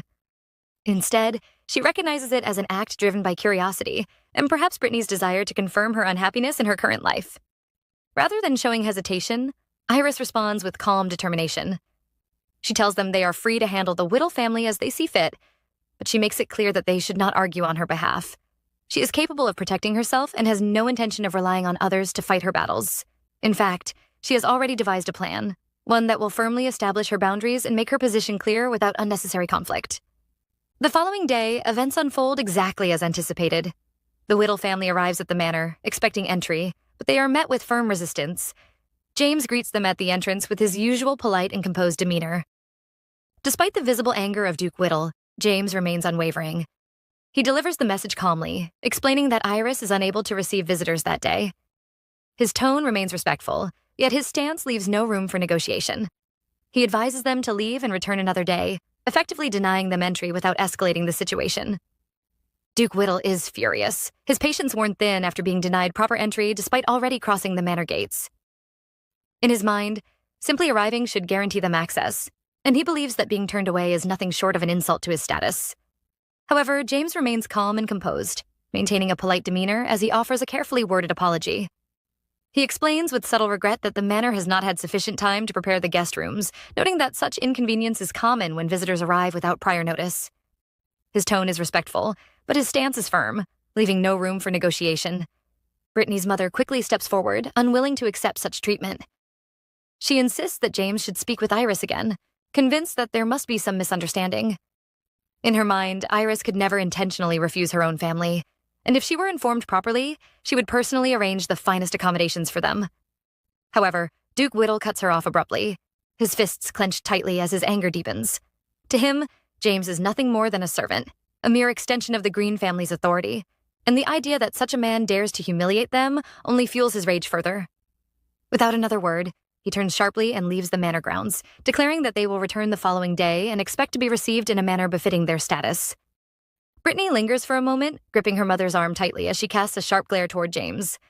Her thoughts churn with irritation and disbelief, convinced that Iris has completely lost her senses. Over the past few days, they have repeatedly attempted to gain entry, only to be met with the same excuse that Iris is too busy to receive them. The repeated rejection infuriates her, and she quietly vows that once she finally steps inside, she will find a way to put Iris back in her place and remind her of proper conduct. Inside the manor, the atmosphere contrasts sharply with the tension outside. Iris sits comfortably, idly swinging her legs as if untouched by the conflict brewing at the gates. When James approaches and informs her that the Whittle family has returned once again, she listens with mild curiosity rather than concern. She asks whether they are still lingering outside as before, and upon hearing confirmation, she reflects briefly on the situation. With Brant gone for over a week in search of the stone and Jerithian also away handling her own matters, only a few familiar figures remain within the manor. James wonders aloud whether the Whittle family might finally give up and leave, but Iris calmly dismisses the idea. She understands their pride too well to believe they would retreat empty-handed. Instead, she smiles faintly and suggests that perhaps it is time to teach Duke Whittle a lesson in manners before Brant returns. James agrees without hesitation, recognizing both the necessity and the opportunity to correct their behavior. Eventually, the Whittle family is allowed into the manor, but their experience inside is far from welcoming. They are seated in the living room and left waiting for hours without any sign of hospitality. No refreshments are offered, no attention is given, and the silence grows heavier with each passing moment. Duke Whittle's frustration builds until he can no longer contain it. He declares angrily that if this continues, there is no difference between waiting inside and standing outside, criticizing the complete lack of courtesy and basic treatment. Throughout this, James observes quietly. Internally, he finds satisfaction in watching their patience unravel, but outwardly, he maintains his composed and professional demeanor. When he finally steps forward, he politely informs them that Iris remains occupied and requests that they continue to wait a little longer. This only deepens the Duke's anger, who demands to know how long they are expected to endure such excuses. Sensing the situation escalating, Brittany steps in and gently places a hand on her father's arm before requesting to speak with James privately. Though less outwardly enraged, her displeasure is evident. She questions whether Iris has instructed him to treat them in such a manner.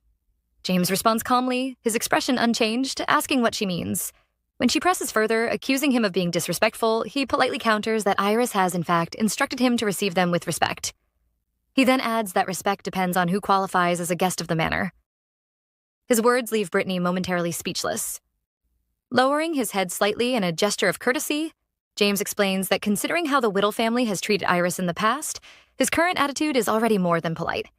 The statement shocks her, forcing her to confront a perspective she has never considered. Meanwhile, Duke Whittle rises in anger, dismissing James's words as nonsense, while Brittany's mother attempts to shift the blame back onto Iris, claiming she has deceived everyone once again. Seizing the moment, Brittany adopts a gentler tone, presenting herself as reasonable and understanding. She suggests that the situation is more complicated than it appears, and implies that Iris has acted this way due to circumstances beyond her control. Gradually, she introduces the idea that Iris never truly wanted this marriage, and may have been forced into it by Brant.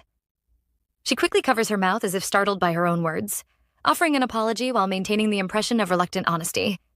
James listens without revealing his thoughts, though inwardly he grows irritated. He recognizes the deliberate attempt to slander Iris and recalls the instructions she had given him beforehand. Anticipating such tactics, Iris had advised him to appear as though he believed their words while guiding them toward the guest area. Following her plan, James offers to show them the West Wing, where the guest rooms are located. However, just as Iris predicted, the Whittle family shows no interest in inspecting the accommodations. Instead, they demand to see Iris immediately, abandoning their earlier complaints about etiquette. Observing this contradiction, James feels a quiet sense of amusement. Once he is certain they are no longer watching him, he allows himself a brief chuckle, reflecting on how their actions reveal their true intentions. Meanwhile, the Whittle family begins navigating the manor on their own, eventually arriving outside Iris's room. There, they encounter another obstacle in the form of Wallace and Eugene, who stand guard with unwavering expressions. Duke Whittle attempts to assert his authority, insisting on his right to see his daughter, but both men remain firm, stating that Iris cannot receive visitors at the moment. His frustration reaches its peak, and he raises his voice, declaring that he is tired of hearing the same excuse repeatedly. His words carry a tone of entitlement, suggesting that no matter the circumstances, Iris should prioritize her family above all else. This attitude does not sit well with Wallace and Eugene, whose patience begins to wear thin. Sensing the rising tension, Brittany intervenes once more, attempting to calm everyone with a gentle demeanor. However, her next remark only worsens the situation as she subtly implies that Iris may be hiding due to injuries caused by Keybrandt. The accusation immediately angers Wallace, who is on the verge of reacting physically, but the situation shifts when Christina emerges from the room, drawn by the noise in the hallway. With the door now open, Duke Whittle attempts to push forward, but his effort fails as Wallace and Eugene block his path and force him back. He stumbles against the opposite wall, his pride wounded as much as his body. His wife and Brittany rush to his side while he demands to know how they dare lay hands on him. However, Wallace and Eugene respond in an unexpected way, treating his claim of authority with amusement rather than respect. Their reaction makes it clear that the servants are fully aware of how the Whittle family has treated Iris. Brittany begins to realize that the narrative she believed is no longer accepted within these walls. Yet she still clings to the belief that Iris remains beneath them, convinced that her sister must still obey their will. At that moment, Iris finally appears. She steps into the hallway with calm composure, her presence immediately silencing the chaos. She observes the scene briefly before questioning the noise, her tone steady and controlled. The Whittle family is visibly shaken by her demeanor. The timid and obedient girl they remember is gone, replaced by someone confident and self-assured. As they struggle to process this change, Iris calmly invites them into the room. Once inside, a heavy silence settles over them. The Whittle family hesitates, uncertain how to begin, while Iris remains completely at ease, observing them with quiet authority. When Duke Whittle questions her behavior, criticizing her lack of respect, Iris responds with a light, almost amused tone. She reminds them that she was never given a proper upbringing, subtly turning their criticism back on them. The remark leaves him speechless, his anger momentarily overshadowed by shock. Iris then introduces her maids, Christina and Alula, deliberately emphasizing their noble backgrounds. This revelation unsettles the Whittle family, forcing them to reconsider their approach. Realizing they can no longer treat Iris as they once did, they grow more cautious. Iris continues by questioning their early arrival, pointing out that the wedding invitation clearly stated the appropriate date. The family hesitates before offering an explanation, with Brittany suggesting concern as their motivation. She claims that Iris was taken away too suddenly and hints at rumors spreading about her situation. Iris responds with quiet amusement, seeing through the attempt immediately. She exposes Brittany's role in fueling those rumors, revealing that her actions were deliberate rather than innocent. As the tension rises, Iris drops any remaining pretense of politeness. She challenges Brittany directly, questioning whether she still appears to be the same person they once controlled. She recalls the hardships she endured, describing the treatment she suffered without hesitation. The words leave Brittany visibly shaken, unable to maintain her composed facade. The room grows heavier as Iris continues, making it clear that she is no longer afraid to speak the truth. She warns them that if they wish to call her a liar, they are free to do so, but any attempt to harm her will have consequences. She declares that she is prepared to sever all ties with the Whittle family if necessary, and will not hesitate to involve the authorities. Her confidence is unwavering as she points out that too many people now know the truth for it to be hidden any longer. The power dynamic has shifted completely, and the Whittle family can no longer control or silence her. With a faint smile, Iris reflects on the support she now has and the strength she has gained. In that moment, it becomes clear that she's no longer the powerless girl they once knew, but someone fully capable of standing against them. After leaving Iris's room, Brittany is seething with anger. The conversation has not gone the way she expected, and being forced to withdraw only fuels her frustration. She immediately turns to Duke Whittle, demanding to know whether he truly intends to let the matter end this way. However, the Duke's expression is far more restrained. Though displeased, he understands the reality of the situation better than anyone else. Deep down, he recognizes that Iris is no longer under their control, no matter how much he might wish otherwise. More importantly, her connection to the Green family places her in a position of advantage, one that the Whittle family cannot afford to ignore or disrespect. With a heavy sigh, the Duke straightens himself and firmly states that they have no choice but to step back for now. His words only deepen Brittany's anger, and she begins to protest, her voice rising with emotion.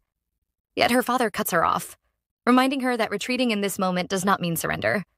It simply means that provoking conflict now would be unwise. He warns her sternly to obey him and avoid reckless actions, making it clear that her future depends on her ability to remain patient and strategic.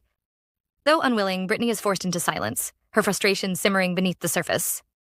Elsewhere in the manor, Iris walks calmly alongside James. When he informs her that the Whittle family intends to remain at the manor until the wedding concludes, she shows no sign of surprise. She has already anticipated this outcome. In her mind, their decision is driven by opportunity rather than affection. With the royal family likely to send a representative to the wedding, the Whittles are eager to present themselves favorably. Iris finds herself mildly curious about how convincingly they will attempt to play the role of a caring and united family. However, her thoughts soon drift elsewhere, towards something far more personal.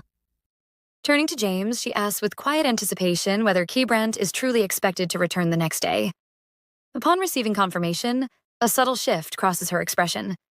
A faint sadness lingers in her eyes as memories of her past life resurface. She reflects on how two people who once shared a complicated bond are destined to meet again. In the past, their union had been one of convenience rather than love. Brittany had gained the status she desired, while Keybrandt, burdened by loss, had needed support. Yet this time, Iris is determined to change that fate. She wants to ensure that Keybrandt will never again be placed in a position where he must rely on such circumstances. In the days leading up to his return, Iris finds herself plagued by restless nights. The arrival of the Whittle family seems to have stirred old wounds, making her nightmares more vivid and difficult to escape. Though she has stood her ground against them, the lingering pain from her past continues to surface in her dreams. Night after night, she tosses and turns, caught in shadows that refuse to fade. On one such night, as the darkness of her dreams tightens its grip, an unexpected presence enters her room. Keybrandt returns quietly, slipping into the manor under the cover of night and entering through her window. His journey has been long and exhausting, yet his concern for Iris drives him forward. Upon seeing her trapped in another nightmare, his expression softens with pity. He sits beside her and gently reaches out, stroking her neck in an attempt to calm her. However, her reaction is filled with fear, even in her sleep, as though she cannot distinguish comfort from danger. Observing this, Keybrandt retrieves the protective stone he has brought with him. Holding it firmly, he activates its power, watching closely as its effect takes hold. Gradually, Iris's restless movements begin to settle. Her breathing evens out, and the tension in her expression fades. Satisfied that the stone has worked, he leans down and presses a gentle kiss to her forehead before quietly wishing her peace. That by morning, Iris awakens feeling refreshed in a way she has not experienced for a long time. The absence of nightmares leaves her both relieved and surprised. As she stretches, a soft smile forms on her lips, but it quickly fades when she realizes she is not alone. Keybrandt lies beside her, his presence unexpected yet strangely comforting. Her sudden movement stirs him awake. Still half asleep, he greets her with a quiet warmth, while she looks at him with astonishment, wondering when he arrived. Though slightly groggy, he simply acknowledges her, his demeanor calm but subtly pleased. She questions why he did not wake her, but he explains that he had tried and failed, appearing slightly embarrassed by the admission. Their conversation shifts naturally, and Iris expresses a quiet happiness at seeing him again. Keybrandt responds sincerely, pleased by her reaction and glad that the protective stone has helped her rest. His words remind Iris of similar gestures from the past, and for a moment she allows herself to hope that things will be different this time. As they sit together, Keybrandt draws her closer, asking what occupies her thoughts. Iris answers shyly, mentioning her dreams, though she carefully avoids revealing their deeper meaning. When he presses her for details, she deflects with a light tone, claiming she had been dreaming about her unicorn, Windy. This answer immediately sparks a hint of jealousy in him, though he masks it with playful annoyance. Their interaction grows softer, filled with warmth and unspoken emotion. Iris studies him closely, as though trying to confirm that he is truly there. For a brief moment, doubt creeps into her mind, making her question whether this is reality or simply another illusion created by her dreams. Seeking reassurance, she reaches out, her touch hesitant at first, as though grounding herself in the present. Keybrandt notices her uncertainty and gently steadies her, bringing her back to awareness. His reaction carries both restraint and sincerity, revealing his struggle to maintain control in the face of his growing feelings. Iris quickly realizes her actions and pulls back, embarrassed, while he looks away, equally affected but composed. Despite the tension, the moment does not break. Instead, it shifts into something deeper, a quiet understanding that neither of them fully voices. When Keybrandt pulls her close again, their connection becomes more evident, their emotions conveyed through subtle gestures rather than words. Yet even then, he remains mindful, holding himself back from crossing boundaries that might make her uncomfortable. Eventually, the moment softens, and they settle into a calmer state. Iris leans against him, her thoughts drifting once more, while Keybrandt admits that his hurried return has left him exhausted. His words carry a hint of humor, easing the tension between them. Their conversation turns lighter as he brings up Windy again, unable to fully hide his lingering jealousy. Iris laughs, sharing her experiences with the mischievous unicorn, describing how it eagerly snatches food without care. Keybrant responds with mock seriousness, warning her to be cautious, though his tone reveals more affection than concern. Sensing his mood, Iris gently changes the subject, asking about the protective stone. At this, Keybrant nods and begins searching through the bed, clearly intending to show her something. A few moments pass, and before the sheets are even disturbed, Keybrant reveals what he has been hiding. With a quiet sense of pride, he presents Iris with a delicate bracelet adorned with shimmering blue gems. The piece catches the light beautifully, its craftsmanship both elegant and refined. Naturally drawn to it, Iris reaches out, her curiosity evident, but Keybrant quickly pulls it back, a faint smile forming on his lips as he stops her from touching it. His reaction is not playful alone as he begins to explain that the bracelet is no ordinary ornament. It is a relic, one that carries power but also risk. According to him, the item can be dangerous to anyone who harbors deep unhappiness or thoughts of self-harm.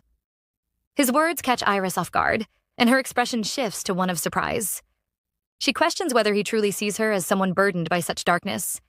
In response, Keybrant's demeanor changes noticeably. The lightness fades from his face, replaced by something heavier, something more serious. He admits that there are moments when she reminds him of someone deeply wounded. Despite her strength and pride, there are times when she appears fragile in his eyes, as though she carries unseen scars. Hearing this, Iris's mood softens. She cannot completely dismiss his concern, as part of her knows that his observation is not entirely wrong. However, she also understands that she is no longer the same person she once was. The darkness that once consumed her belongs to a different life, one she has already left behind. As she studies Keybrant, she notices the intensity of his concern, the genuine fear hidden beneath his composed exterior. It becomes clear to her that his worry comes from a place of deep care. Originally, Iris has considered discarding the protective stone he gave her, wanting to distance herself from reminders of her past vulnerability. Yet, after experiencing its calming effect and seeing how much reassurance it brings to him, she begins to reconsider. Instead of rejecting it, she decides to keep it for the time being. Moving closer to him, she gently reassures him that she will not disappear, no matter what happens.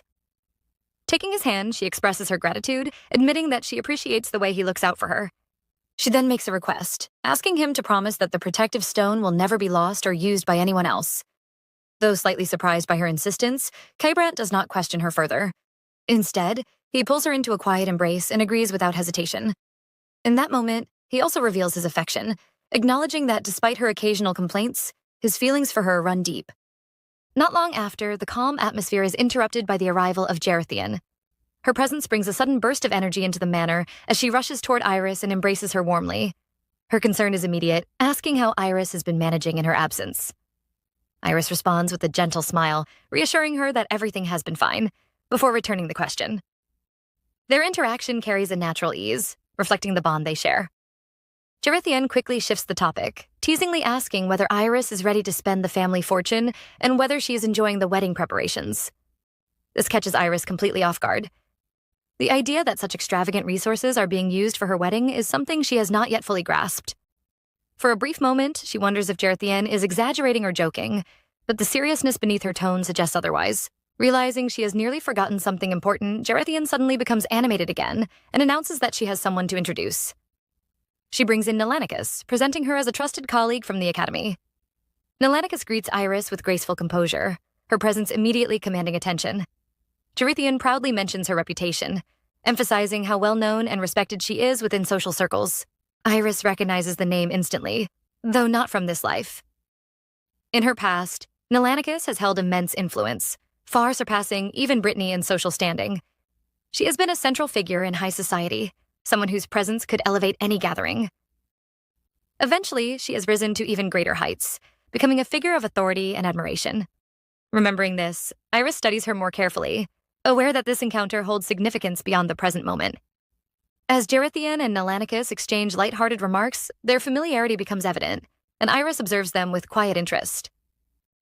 Her thoughts drift briefly to a memory of attending one of Nelanicus's gatherings long ago, a rare occasion that has left a lasting impression. When their eyes meet, there is a pause, a moment that feels deeper than a simple introduction. Iris senses something unspoken in Nelanicus's gaze, as though she is trying to understand her in ways that go beyond appearances. Choosing to move forward, Iris greets her politely, acknowledging her reputation and suggesting a more casual form of address. Nelanicus responds warmly, accepting the gesture and offering the same in return. The exchange creates a comfortable atmosphere, and though the room falls briefly silent, it is not an awkward silence, but one filled with quiet understanding. From Nelanicus's perspective, Iris is not at all what she expects. She has assumed that the sister of Brittany, often praised within their social circle, would resemble her family in demeanor. Instead, she finds someone entirely different. Iris carries herself with a gentle strength, a balance of kindness and firmness that sets her apart.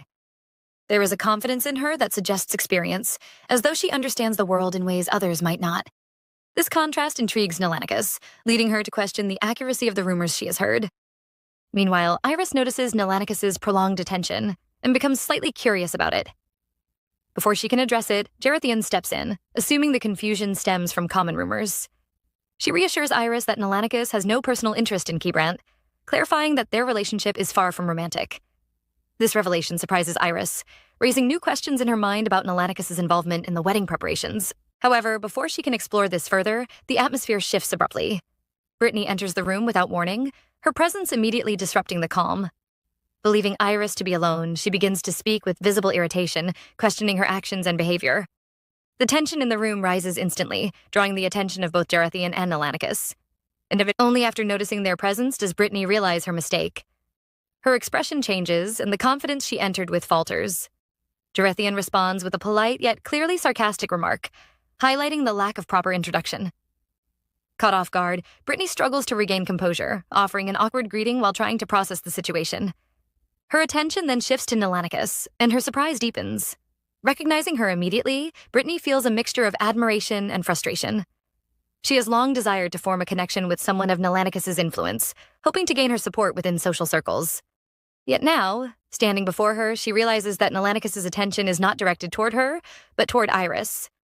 This realization unsettles her.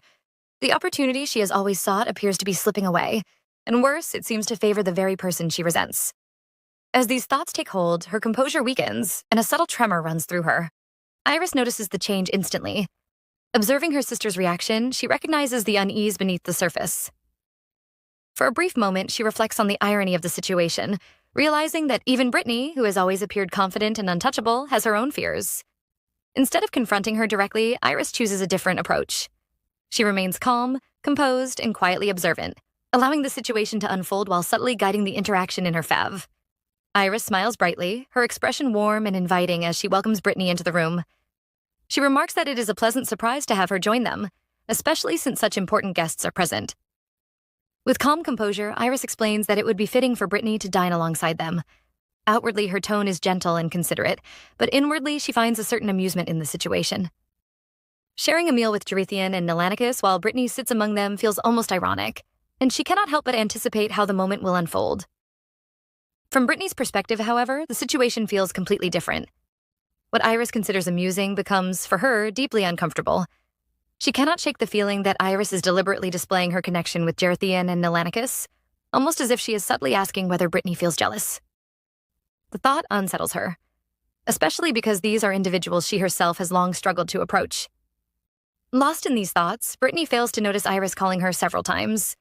It is only when Iris directly questions her sudden distraction that she snaps back to reality, realizing she has once again embarrassed herself. She quickly tries to recover, insisting that nothing is wrong. Iris responds thoughtfully, suggesting that perhaps Brittany simply did not expect to be invited. She adds that Brittany must already be familiar with Gerithian and Nelanicus, given her frequent attendance at social gatherings. Turning to the two guests, Iris casually asks whether they know her sister. The question causes a visible change in Brittany's expression. Her face pales slightly, and a sense of unease settles over her. Iris continues with a gentle smile, mentioning how admired Brittany is at such events, noting that many people are eager to befriend her. Nelanicus's response is calm but cutting. She remarks that if such friendships exist, she is entirely unaware of them. The statement lands heavily, leaving Brittany momentarily speechless. She forces a laugh, attempting to dismiss the situation, but the discomfort lingers. Realizing she is losing control of the conversation, she abruptly stands and offers an apology, clearly intending to leave as quickly as possible. Iris, without even lifting her gaze from her meal, calmly asks where Brittany intends to go. She reminds her that she herself claimed to have come to eat. Brittany hesitates, forcing a smile as she tries to maintain her composure. She explains that she should not have come, suggesting that her actions were selfish and driven only by a desire to see Iris. Iris looks at her with a soft smile, but to Brittany, it feels like a warning rather than kindness. A sense of foreboding settles in her chest, as though she instinctively knows that the situation is far from over. Iris reassures her gently, telling her not to worry and encouraging her to remain seated. However, beneath the warmth of her words lies an unmistakable firmness. When Brittany meets Iris's gaze, she feels a sudden chill, as though the invitation is no longer optional. Reluctantly, she returns to her seat, her movements lacking their usual confidence. She begins picking at the food on her plate, her appetite completely gone. Nelanicus casually comments on proper etiquette, pointing out that leaving the table abruptly creates unnecessary disturbance. Her tone is composed, yet her words carry weight. Meanwhile, Gerithian remains focused on Iris, urging her to continue eating and keeping the conversation lively. The atmosphere around the table becomes animated, filled with light conversation and laughter, but Brittany feels completely disconnected. The voices blur together, and she cannot focus on anything being said. Frustration builds within her as she realizes she cannot even contribute to the discussion. She begins to resent Iris once again, convinced that everything happening is somehow her fault. In her mind, she imagines an alternate reality where K-Brand had chosen her instead. In that version of events, she would not be sitting here feeling out of place and ignored. Iris, who has been quietly observing her, suddenly speaks up with concern. She asks whether Brittany is feeling unwell, noting how unusually quiet she has been. Her tone carries a hint of curiosity, as though she is genuinely interested in her sister's state. She then suggests, with a touch of playful innocence, that perhaps being in the presence of Gerithian and Nelanicus is making her uncomfortable. Brittany quickly denies it, forcing another strained smile. She insists that nothing is wrong, though she admits that speaking might lead to misunderstandings. Her attempt to maintain composure is short-lived, as Gerithian immediately questions her statement. With a polite but sharp expression, she wonders whether Brittany is intentionally trying to make Iris feel guilty. Gerithian continues, suggesting that Brittany appears to be someone who claims to care deeply for her younger sister, yet her behavior tells a different story. Caught off guard, Brittany tries to defend herself, her voice betraying her growing anxiety. However, Nelanicus intervenes before she can say much more. Her interruption is calm but decisive, effectively ending the exchange. She redirects the conversation, suggesting that discussing Iris's wedding preparations is far more important. The dismissal is subtle yet unmistakable. Brittany is left stunned. She struggles to process what has just happened, unable to accept being brushed aside so easily. The realization that she has been deemed irrelevant in this moment unsettles her deeply. Clenching her fists beneath the table, she silently vows that this will not last forever. She convinces herself that in the future, when her status rises, she will prove her worth and make those who overlook her regret it. The tension in the room shifts suddenly when the dining room door opens. James's voice announces K-Brant's arrival, drawing everyone's attention. Without hesitation, K-Brant enters, his focus immediately locking onto Iris. His expression softens as he approaches her, clearly having missed her during his absence. Without concern for the others present, he greets her warmly, his actions reflecting his affection. Iris responds with equal warmth, asking whether he has eaten. He mentions that he had something small while working, but his attention remains fixed on her. With a gentle eagerness, he asks whether she has finished her meal. The question surprises her slightly, prompting her to ask why it matters. He explains that he wishes to take her somewhere, his tone carrying quiet excitement. Their interaction does not go unnoticed.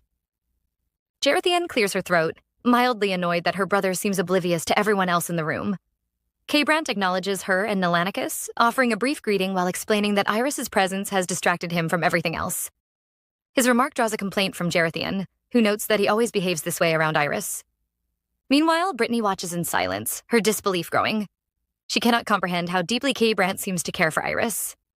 The attention he gives her feels effortless, natural, and genuine, something Brittany has never been able to secure for herself. Iris gently reminds K-Brant of her sister's presence, mentioning that they have met before. However, he barely acknowledges Brittany, offering nothing more than a passing glance. His lack of interest is unmistakable, reinforcing her growing sense of invisibility. Instead, he focuses entirely on Iris, confirming once again that she has finished eating before guiding her out of the room. Left behind, Brittany presses her lips together, struggling to contain her frustration. The realization that she has been completely overlooked weighs heavily on her, and she fights the urge to lash out. Outside, the atmosphere shifts as K-Brant leads Iris toward the garden. Waiting there is a striking black horse, its presence commanding attention. He explains that he wishes to take her somewhere special. Noticing her slight hesitation, he gently asks whether she is afraid. Iris admits that she simply prefers walking but does not object. K. Brandt studies her carefully, sensing that her answer is not entirely truthful. Without pressing further, he reassures her calmly and prepares the horse. With practiced ease, he mounts first, taking a moment to compose himself before extending his hand toward her. Though nervous, Iris trusts him. She reaches out, allowing him to pull her up and settle her securely in front of him. Once she is steady, he asks if she is ready, and after a brief pause, she nods. Moments later, they are in motion, the horse breaking into a swift gallop. The sudden speed startles Iris, and she instinctively closes her eyes, holding on tightly. The wind rushes past them, and the movement feels overwhelming at first. Sensing her discomfort, K. Brandt reassures her, encouraging her to look ahead. Gradually, she opens her eyes, and the view before her begins to unfold. The scenery is breathtaking. A shimmering lake reflects the surrounding trees, its surface glowing under the light. The beauty of the landscape contrasts sharply with the tension of the manor, offering a sense of peace and escape. K. Brandt slows the horse, allowing her to take it all in. He explains that he wanted to bring her away from the manor, away from the pressures and the presence of Brittany. With his arm around her, he keeps her close, not rushing to dismount. There is a quiet sincerity in his actions as he admits that he simply wanted to share this moment with her, to let her experience something beautiful, even if only for a short while. Iris smiles softly, her thoughts lingering on how gentle, attentive, and considerate K. Brandt always is toward her. There is a quiet warmth in her expression, one that does not go unnoticed. K. Brandt, catching that look, grows slightly shy and admits that if she continues to look at him that way, he might take it as an invitation to kiss her. Iris quickly reacts, flustered, trying to clarify that she had not meant anything of the sort. Her reaction only amuses him. With a light laugh, he dismisses the moment as a joke before gracefully stepping down from the horse. He then invites her to walk with him, explaining that this place will soon change and may not be accessible again for some time. After helping Iris down carefully, she asks why returning here would become difficult. K. Brandt explains that Jarethian has chosen this location as the site for the wedding ceremony, and construction is set to begin the following day. The news surprises Iris. She cannot help but think about the enormous cost such a project would require, but K. Brandt quickly reassures her, telling her not to concern herself with such matters. He admits with a hint of awkwardness that while he cannot yet offer her grand personal gifts, he can at least ensure that their wedding is nothing short of magnificent. Iris responds immediately, shaking her head as she insists that she should be the one thinking about what she can do for him. Her tone is sincere, but she also carries a playful energy. K. Brandt laughs at her words, remarking that he is far from being a useless husband. Iris continues the playful exchange, explaining that it is not about usefulness, but about the opportunities she now has. With a bright laugh, she imagines a future where she spoils him with fine shoes, elegant suits, and exquisite jewelry. K. Brandt looks at her, slightly confused but clearly touched by her enthusiasm. Before he can fully express his thoughts, Iris interrupts him again, teasingly asking whether her behavior makes him want to tease her in return. He admits that she understands him perfectly. With that, he asks her to close her eyes. Though curious, Iris complies without hesitation, trusting him completely while wondering what kind of playful surprise he has in mind. And in the very next moment, she lets out a startled cry as K. Brandt suddenly lifts her and leaps into the lake with her in his arms.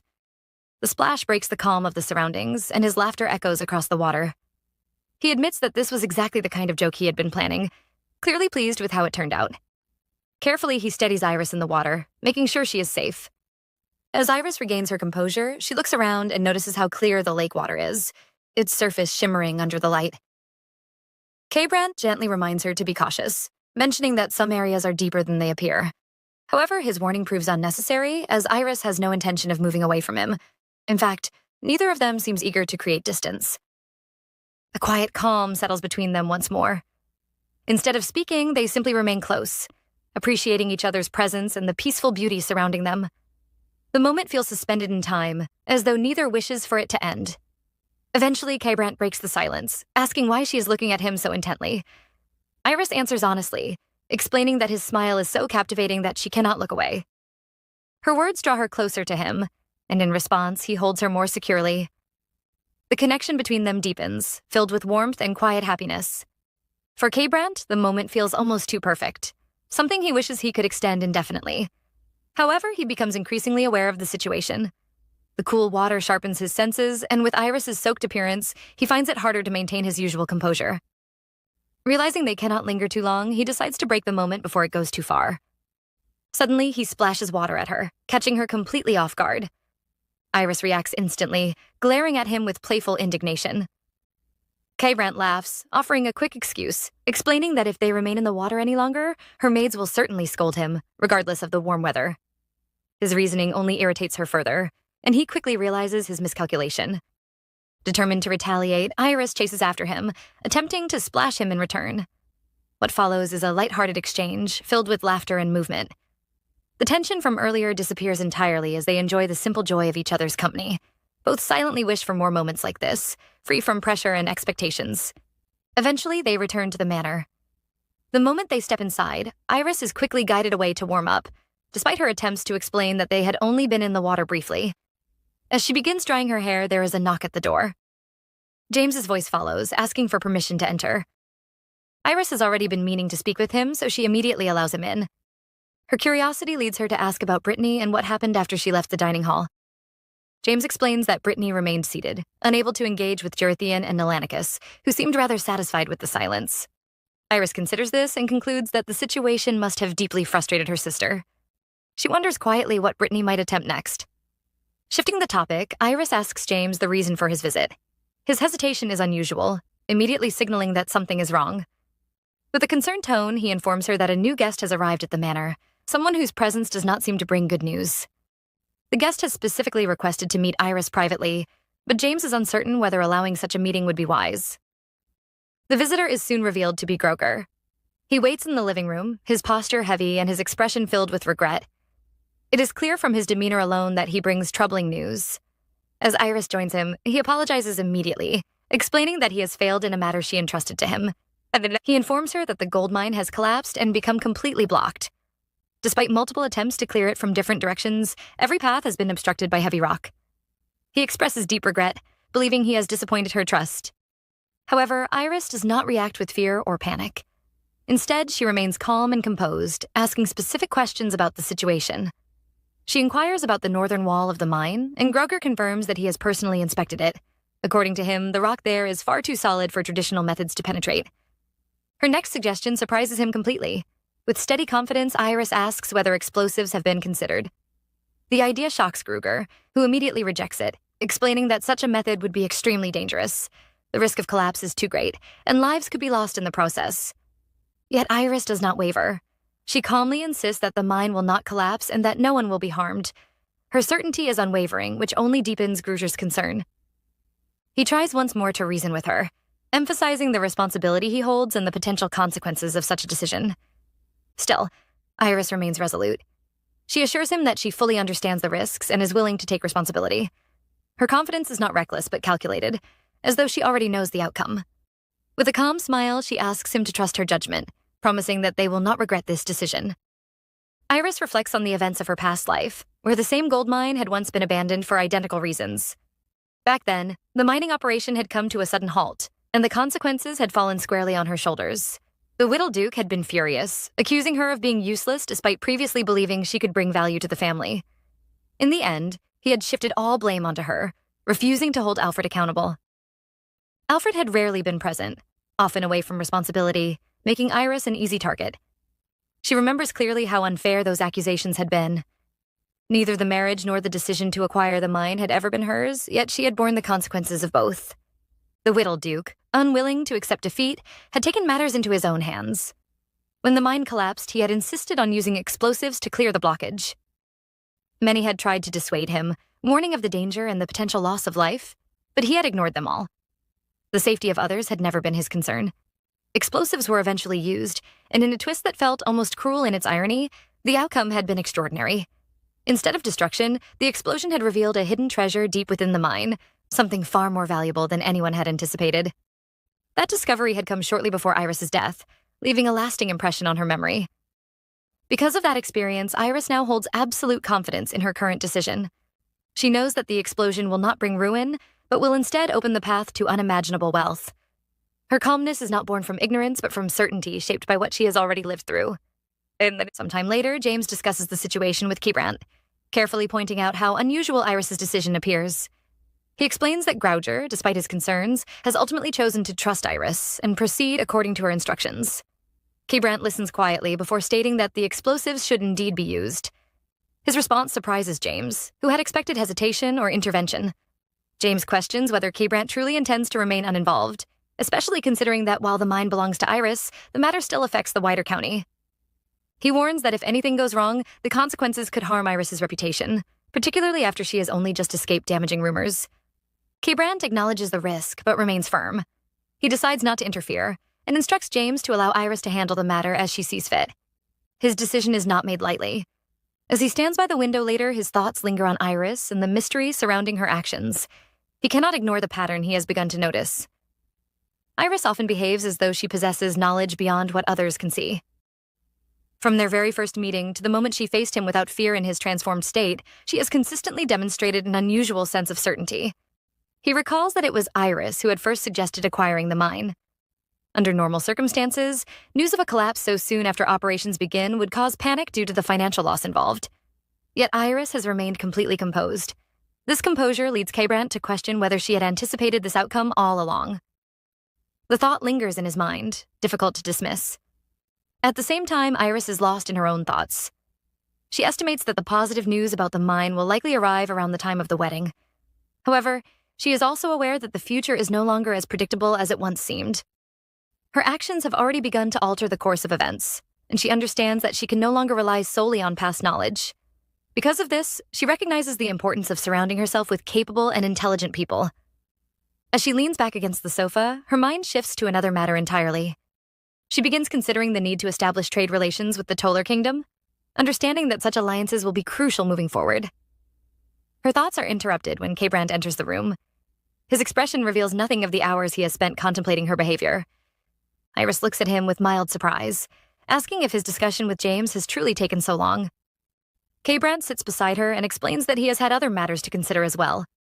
As he studies her more closely, he notices the faint signs of exhaustion on her face. It is clear that she has been handling many responsibilities recently.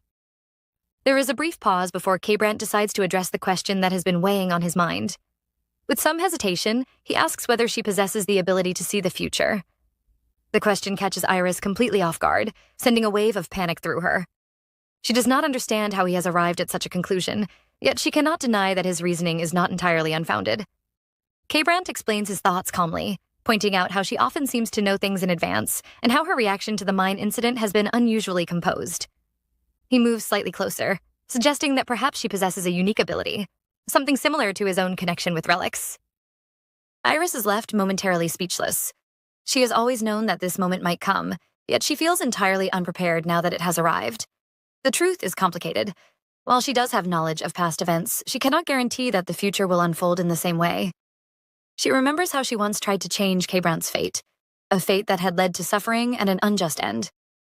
Even now, she is uncertain whether telling him about her past life would bring understanding or disbelief.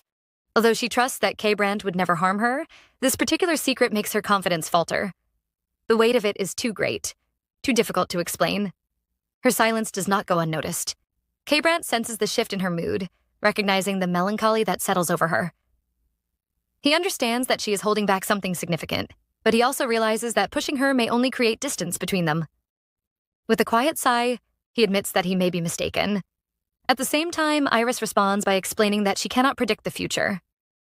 She lowers her gaze and describes her actions as the result of careful calculation, reasoning based on knowledge of the past and present.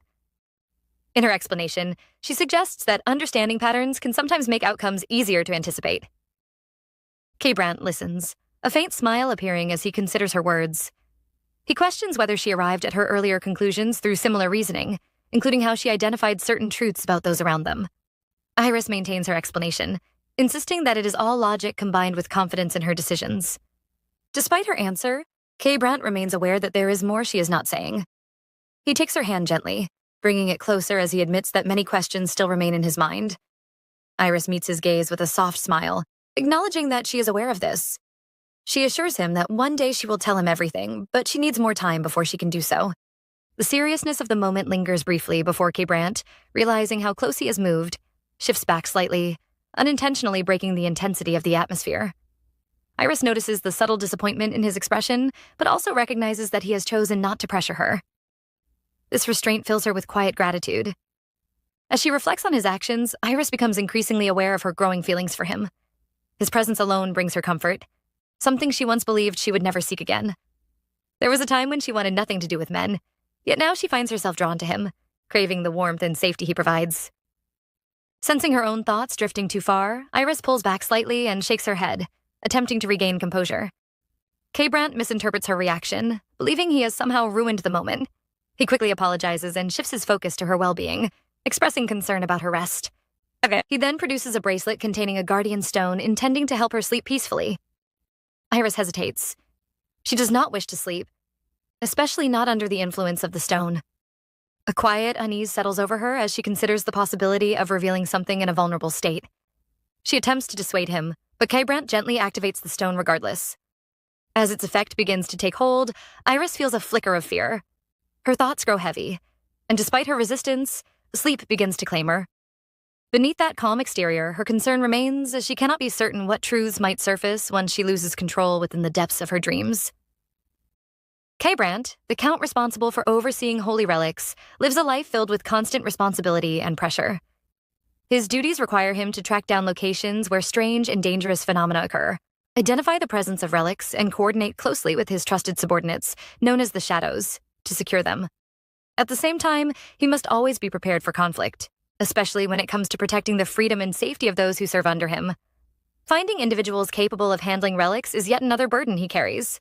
Because of all this, nightly meetings with his Shadows have become a routine necessity, a time to review developments and plan their next steps. However, on this particular night, something feels completely off. The atmosphere in the room is heavy, and the reason becomes obvious the moment K-Brant appears. He looks utterly exhausted, as though sleep has abandoned him for days. Dark circles shadow his eyes, and his usual composed demeanor is replaced by an unusual sense of defeat.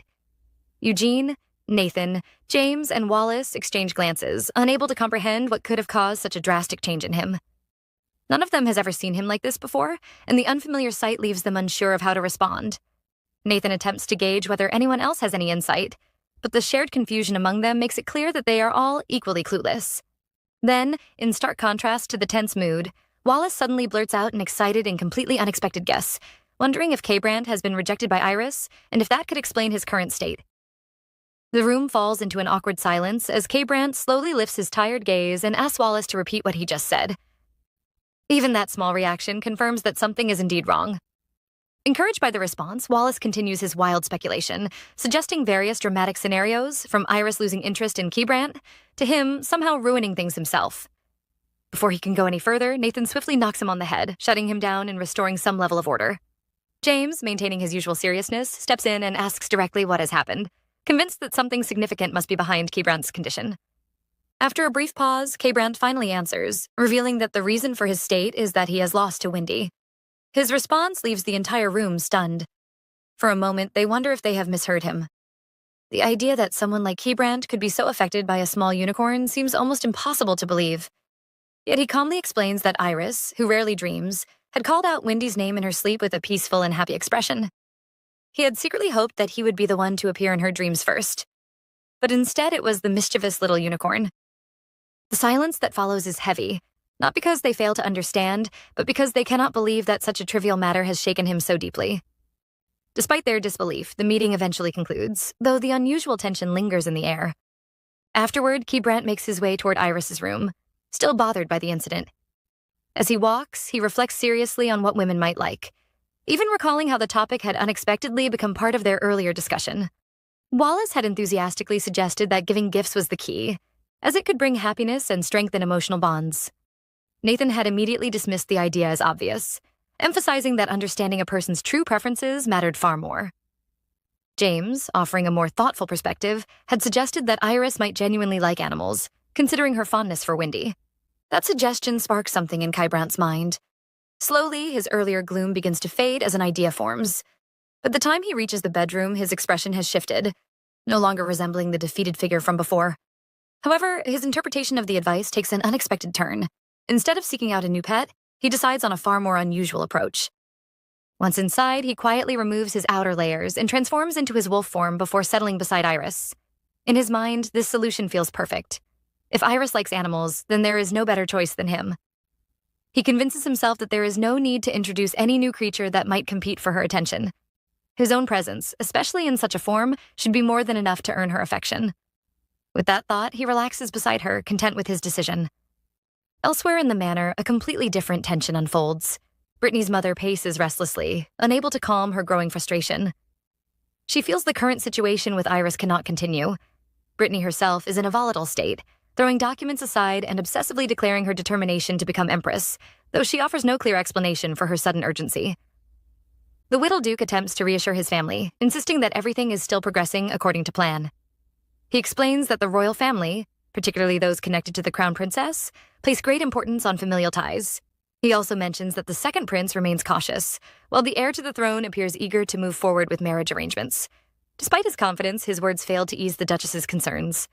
The Duchess remains deeply unsettled, especially by Iris's growing confidence and defiance. She senses that something is bound to go wrong if things continue this way. Determined to act, she heads into the garden, considering ways to accelerate Brittany's marriage. She believes that securing that union quickly could shift the balance in their favor. Still, a lingering fear troubles her, the possibility that the royal family might choose a more advantageous match. Her thoughts are interrupted when she encounters Lady Green. The meeting is unexpected, and for a moment, both women assess each other carefully. Lady Green acknowledges her identity with composed certainty, while the Duchess responds with polite surprise, noting that she had not expected to meet her here. Lady Green explains that her presence is only natural, given her son's upcoming wedding, and remarks that she would have personally welcomed the Duchess had she known of her arrival. This statement causes a brief flicker of irritation in the Duchess, who finds it difficult to believe that their visit had gone unnoticed. However, she quickly masks her reaction, deciding that open conflict is not in her best interest at the moment. Maintaining a courteous tone, she asks whether Lady Green is satisfied with Iris. Lady Green responds without hesitation, expressing genuine approval. She describes Iris as both kind and intelligent, even admitting that she sometimes feels as though Iris were her own daughter. The Duchess is momentarily stunned by this praise, struggling to reconcile it with her own perception of Iris. She forces a smile, suggesting that Iris may have shortcomings due to her limited exposure to high society and expressing hope that Lady Green will guide her properly. Lady Green calmly counters this implication, stating that she has yet to find any faults in Iris. When the Duchess persists, subtly attempting to highlight flaws, Lady Green gently suggests that such insistence may stem from a desire to find fault where none exists. The conversation grows sharper beneath its polite surface. When the Duchess attempts to defend herself, Lady Green interrupts with a composed but pointed remark, questioning whether the guidance she speaks of might actually involve harsh treatment. The Duchess laughs nervously, insisting that Iris has always been treated with care and has never been subjected to hardship. Yet, under Lady Green's steady gaze, her words begin to falter. Lady Green then presents her own observations, noting that Iris's hands bear signs of labor, far rougher than those of a typical lady. She questions how such a condition could exist if Iris had truly been treated well. The implication is clear, and it strikes directly at the Duchess. Unable to maintain her composure, the Duchess reacts defensively, accusing Iris of spreading lies and damaging the family's reputation. Lady Green, however, remains calm, explaining that her conclusions are based solely on what she has seen. She offers a measured apology if those conclusions are incorrect, but her tone carries an unmistakable warning. She makes it clear that Iris is now a member of the Green family, and that she will personally ensure her protection. Any attempt to speak ill of Iris will be treated as an attack against the entire family. The message is firm and leaves no room for misunderstanding. Faced with this unwavering stance, the Duchess has no choice but to respond with restrained politeness. She expresses gratitude before quickly excusing herself, eager to leave before her anger becomes visible. Once she is alone, her composure shatters. Her frustration boils over, and she clenches her fists, seething at the way events are unfolding beyond her control. In her mind, everything now hinges on Brittany's future. She convinces herself that the Crown Prince will not abandon Brittany, and that once that bond is secured, the balance of power will shift once again. With that belief, she clings to the hope that Iris and Kay Brant's wedding may not proceed as smoothly as it seems. Meanwhile, within the quiet comfort of the manor, Iris and Kay Brant rest peacefully, unaware of the tension slowly building beyond their world. Kay Brant, still in his wolf form, lies beside her as both drift into a deep, undisturbed sleep. The calm of the night wraps around them, offering a rare moment of serenity before the challenges ahead. The following morning arrives gently. Iris wakes with a soft yawn, stretching slightly as she realizes she has once again enjoyed a full night of uninterrupted rest. The absence of nightmares brings her a sense of relief she has not felt in a long time. Turning her head, she notices the large wolf resting beside her, and wonders when exactly Kay Brant returned and chose to lie there. A quiet sigh escapes her as she recalls her dream, relieved that it had only involved Windy and nothing more complicated that would require explanation. Lost in her thoughts, Iris fails to notice the subtle shift behind her. K. Brandt has already returned to his human form and moves closer, wrapping his arms firmly around her waist. The sudden contact startles her, and she lets out a small cry of surprise. In response, he holds her more securely, clearly amused, and expresses his dissatisfaction at being forgotten so easily, especially when it comes to a simple morning greeting. Not long after, the mood shifts as preparations begin for the day. Iris stands before her maids, presenting the outfit she has chosen. The clothing is simple by noble standards, and she asks whether she looks like an ordinary city girl. Alula responds with open admiration, noting that even in modest attire, Iris's natural beauty remains impossible to conceal. The compliment brings a small smile to Iris's face, though her thoughts linger on the reason behind the outfit. K. Brandt had specifically asked her to wear something like this, but had not explained why or where they would be going. Christina, observing the situation, cannot help but comment that it appears Iris is preparing for a date. The word itself feels unfamiliar yet exciting to Iris. Despite being married, she realizes this will be their first true outing together in such a way. The thought carries a special meaning for her, especially since in her past life, she had only ever heard about such experiences from Brittany and had never lived through one herself. As the preparations continue, Alula hesitantly steps forward with a request. With a mix of excitement and concern, she asks if she can accompany Iris on the outing. She explains that since they will likely leave the safety of the manor, there could be potential danger, and she wishes to ensure Iris's protection. Christina immediately objects, placing a firm hand on Alula's shoulder. Though her smile remains gentle, there is an unmistakable edge to her tone as she insists that K. Brandt will handle everything and that this is not a moment for interference. Alula attempts to argue her case, but Christina's patience quickly wears thin, causing her composed demeanor to crack. The exchange amuses Iris, who finds herself laughing softly at their dynamic. Soon after, Iris steps out onto the street where K. Brandt awaits her.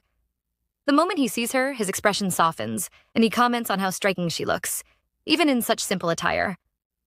Iris responds lightly, mentioning that her maids had assured her the outfit was ordinary. However, K. Brandt clearly disagrees, as he drapes a cloak over her shoulders, insisting that her beauty still draws too much attention. Iris responds playfully, suggesting that even if the outfit were to become worn or dirty, it would not change how he sees her.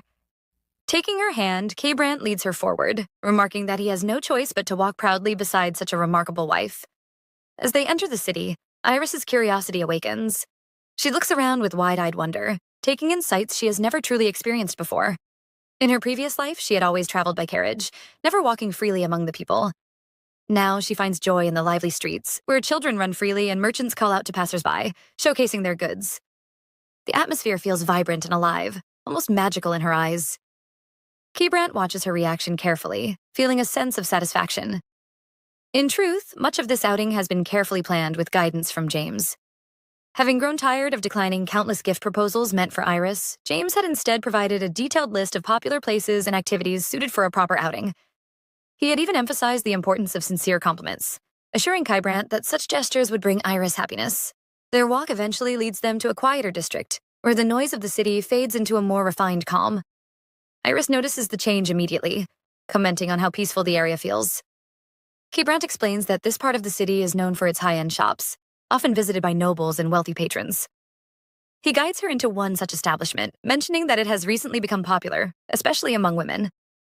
Inside, the shop assistant eagerly explains that the location is considered a favored destination for couples. Among its unique offerings are specially crafted teaspoons, rare items that some customers even collect. Despite the novelty, Iris finds herself less interested in the shop and expresses a preference for continuing their walk outside. Her response surprises K. Brandt, and a subtle disappointment flickers across his expression. Noticing this, Iris steps closer and gently questions him, wondering if he had intended to buy the items for her. He quickly reassures her that it is not important, but she senses otherwise. With a playful gesture, she raises a finger to his lips, pointing out that he appears to be sulking. The closeness catches him off guard, and he averts his gaze, clearly flustered, while insisting that he is perfectly fine. Without lingering on the moment, K. Brandt takes her hand again and leads her back into the streets, suggesting they continue exploring. Iris watches him with curiosity, trying to understand the subtle shifts in his mood. Recently, she has begun to suspect that his behavior might be tied to a quiet jealousy, perhaps even connected to her affection for Wendy, though she struggles to fully make sense of it.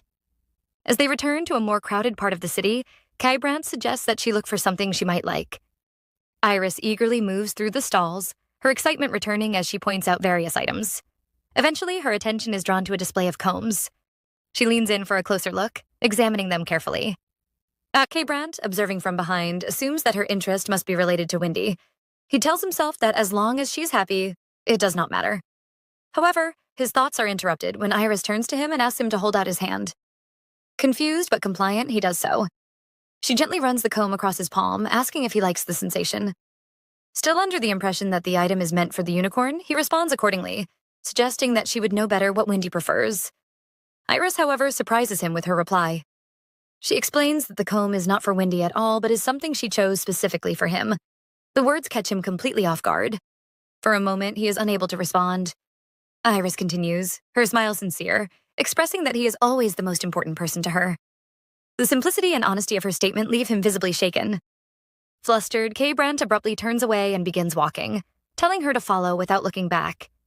His reaction is quick and uncharacteristic, as though he is trying to regain control of himself. Iris hurries to catch up, concern evident as she asks whether he is truly all right. He assures her that everything is fine, though his pace and demeanor suggest otherwise, leaving her to quietly wonder what thoughts are now running through his mind. After their long walk through the lively streets, Iris and K. Brandt settle beneath the wide shade of an old tree, the shum of the city fading into a distant hum. The calm atmosphere allows them a rare moment of quiet. K. Brandt, still holding the small comb Iris had given him, turns his attention to her with curiosity, wondering why she chose to give him such a thoughtful gift. Iris, leaning slightly closer, explains that her gesture comes from concern, a quiet acknowledgement of the burdens he carries even when he tries to hide them. K. Brandt lets out a soft chuckle, admitting that Iris constantly surprises him in ways he never expects. Iris responds with a light giggle, suggesting that he will simply have to grow accustomed to her unpredictability. Resting her head gently against his shoulder, she speaks of the many moments they have yet to share, her tone filled with quiet hope and certainty. K. Brandt listens, then suggests they begin creating those moments immediately, shifting the mood with a hint of playful anticipation. Iris, curious, asks what he means, and K. Brandt reveals his excitement about her upcoming wedding dress fitting, something he has been secretly looking forward to. Iris realizes he has misunderstood her deeper meaning, yet she chooses not to correct him, deciding that his happiness matters more than clarifying her thoughts. Instead, she leans in and embraces him, sealing the moment with a soft kiss that leaves K. Brandt visibly uplifted. The effect of that moment carries into the next day. K. Brandt returns home radiating an unusual brightness, greeting everyone with an energy that feels almost overwhelming. He moves through the halls with enthusiasm, drawing back curtains and commenting on the beauty of the morning as though the world itself has changed overnight. His behavior catches the attention of everyone present. Jarethian questions his sudden cheerfulness, unable to ignore how out of character it seems, while Nalani observes calmly, noting that the previous day's outing must have gone exceptionally well. K. Brandt openly expresses his happiness, speaking of the future with an optimism that feels almost tangible. Even his mother watches him with mild surprise, recognizing that something significant has shifted within him. Jarethian, though still skeptical, begins to wonder if Iris is truly managing everything well, especially considering the overwhelming preparations surrounding the wedding. Meanwhile, Iris stands at the center of a bustling room filled with fabrics, designs, and constant movement. The scale of the wedding preparations begins to fully reveal itself, leaving her momentarily stunned. Dresses of various styles and purposes are arranged around her, each meant for a different stage of the multi-day celebration. The sheer number feels excessive to her, far beyond anything she ever imagined. She attempts to argue that the quantity is unnecessary, but her objections are quickly dismissed as the others explain that such extravagance is expected, even considered modest by certain standards. Iris realizes that resisting this process is futile and quietly accepts her situation, though not without a hint of disbelief. As the preparations continue, Nalani enters the room accompanied by a figure whose presence immediately draws attention. Iris recognizes her with surprise as the renowned designer Tylette, a name that carries immense prestige across the continent.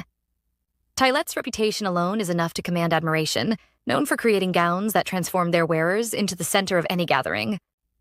Iris understands the significance of having such a designer involved in her wedding, recalling how even the most powerful individuals often struggle to secure her work. The atmosphere shifts slightly as Tylette begins observing Iris with a professional yet intrigued gaze, carefully examining every detail during the fitting process. She offers precise adjustments, ensuring that the dresses not only look stunning but also allow for movement, especially considering the demanding schedule Iris will face during the celebrations. The conversation turns toward dancing, a central part of the upcoming events. Nalani inquires about Iris's skill, prompting a confident yet modest response. Though Iris presents it lightly, her experience runs deeper than she lets on, shaped by memories she chooses not to fully reveal. The discussion naturally transitions into the customs surrounding the wedding, including the traditions that will place Iris at the center of attention. She listens carefully, realizing the weight of these expectations and the significance behind each ritual. The thought of being so closely observed makes her slightly uneasy, yet she maintains her composure, determined not to falter. At that moment, the atmosphere shifts abruptly as Brittany enters without warning. Her sudden appearance disrupts the calm, her initial irritation barely concealed before she quickly masks it with a more composed expression upon noticing the others present. She attempts to present herself as concerned, questioning why she had not been included in such an important moment. However, her eyes betray her true feelings, scanning the room with unmistakable envy. The sight of the luxurious dresses confirms what she had already feared, intensifying her frustration. As Brittany's gaze lands on Tylette, her reaction becomes more restrained, yet internally conflicted. She recognizes the designer immediately, understanding the significance of her presence and the advantage it gives Iris. Trying to recover, Brittany offers to assist, implying that Iris lacks the refinement needed to make proper choices. Her words, though framed as helpful, carry an underlying edge. Tylette, however, calmly dismisses the suggestion, stating that the dresses suit Iris perfectly and even expressing willingness to provide them, recognizing the value of association. This response only deepens Brittany's frustration, though she struggles to maintain her composure.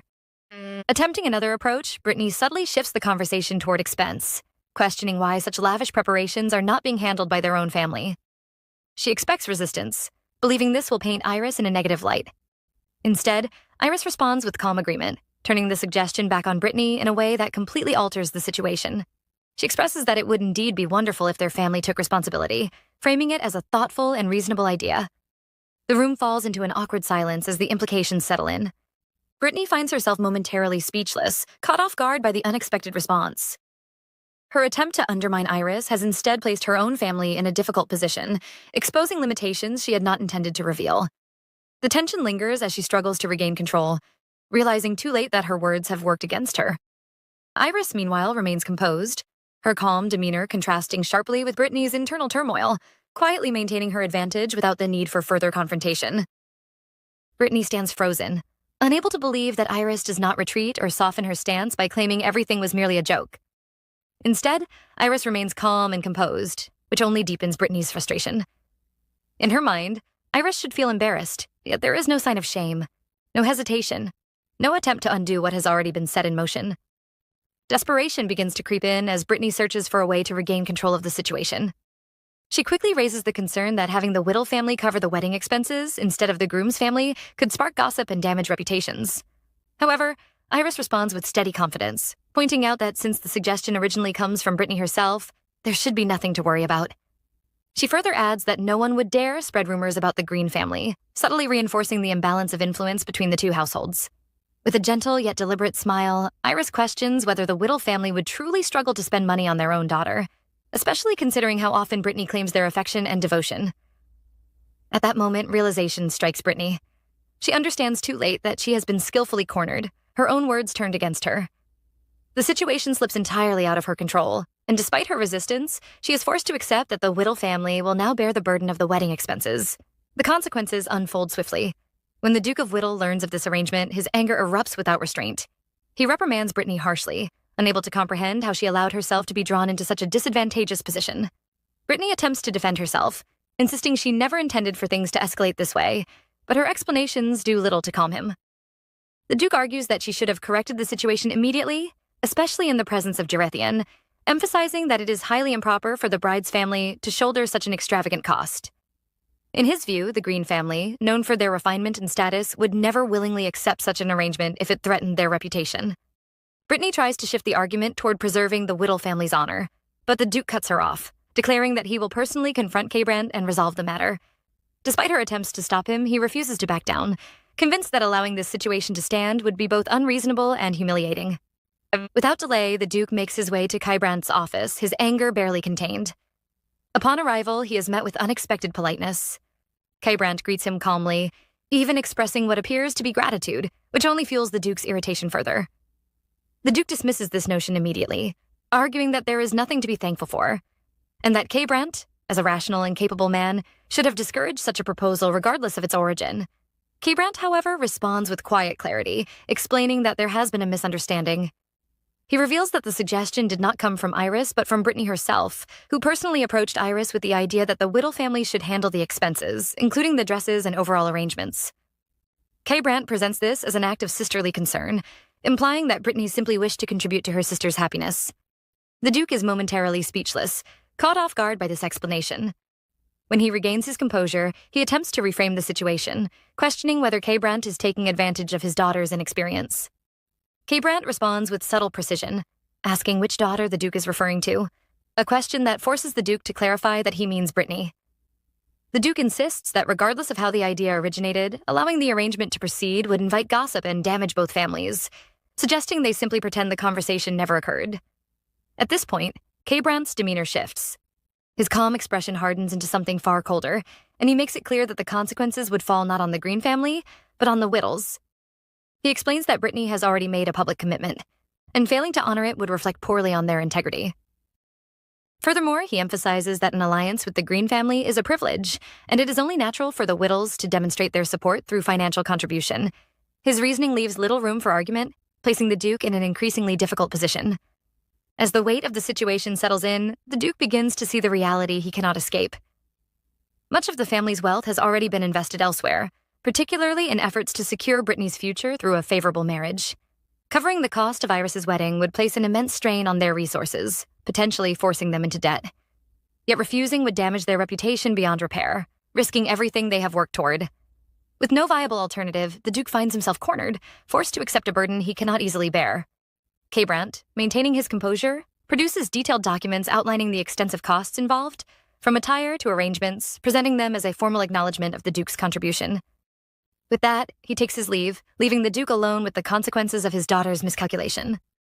Elsewhere, Kay Brandt reflects on the situation, his thoughts returning to Iris. He cannot ignore how accurately she anticipated every development. Prior to his meeting with the Duke, Iris had already suggested obtaining a full account of the wedding expenses, predicting that the Duke would come to object. She had also confidently stated that he would ultimately choose to protect the family's reputation, especially given their ambitions for Brittany's future. Kay Brandt finds himself quietly impressed by her foresight, though he does not yet fully understand the depth of it. At that moment, Iris enters the room, her presence light yet deliberate. She asks whether his discussion with the Duke has concluded, and Kay Brandt confirms that everything has unfolded exactly as she expected. Pleased, Iris steps closer and offers a small gesture of appreciation, praising his handling of the situation. Kay Brandt, though acknowledging her praise, admits that such a simple reward feels insufficient, his reaction tinged with an unusual hint of embarrassment. He then shares his concerns, pointing out that, while they have secured the funds, the Whittle family's financial state remains uncertain. If they resort to loans and fail to repay them, the consequences could eventually extend to the Green family as well. Iris listens without concern, her expression calm and assured. She reassures him that there is no need to worry, stating that she will handle any complications personally. When Kay Brandt asks about her plan, she offers only a playful hint, suggesting that she may reveal it in time, but only if he earns the privilege. Her tone remains light, yet her confidence is unwavering. However, as she looks more closely at him, she notices a subtle shift in his expression. His gaze becomes heavier, more distant, as though something weighs on his mind. Before she can fully understand the change, Kay Brandt tells her to ignore it, brushing aside whatever thought has unsettled him. He pulls her closer, his actions driven by instinct rather than words, and for a moment the tension between them deepens. Yet just as quickly, he regains control, stepping back and distancing himself as if aware that he has crossed a line. Without further explanation, he turns and leaves, offering only a brief remark about attending to other matters. Iris is left standing in silence, watching his sudden departure with growing confusion. From her perspective, his behavior has been increasingly unpredictable, and she cannot shake the feeling that something important remains unspoken. Kay Brandt steps into the garden, seeking the calm of fresh air as he tries to steady his thoughts. The quiet surroundings do little to ease the storm within him. He feels unsettled, almost overwhelmed, as if his emotions are slipping beyond his control. Though he has already decided to wait patiently for Iris to reveal her secrets in her own time, he cannot deny the disappointment lingering beneath that decision. It troubles him deeply, not only because of what she hides, but because of how strongly it affects him. These are not feelings he is accustomed to, and the unfamiliar intensity leaves him restless and confused. Trying to escape his thoughts, he continues walking until he reaches the training grounds, where the familiar environment offers a chance to redirect his energy. Eugene notices him almost immediately and is surprised to see him alone. Kay Brandt is rarely without Iris now, and her absence is noticeable. When asked, Kybrandt gives a simple explanation, claiming he only wants to stretch his legs.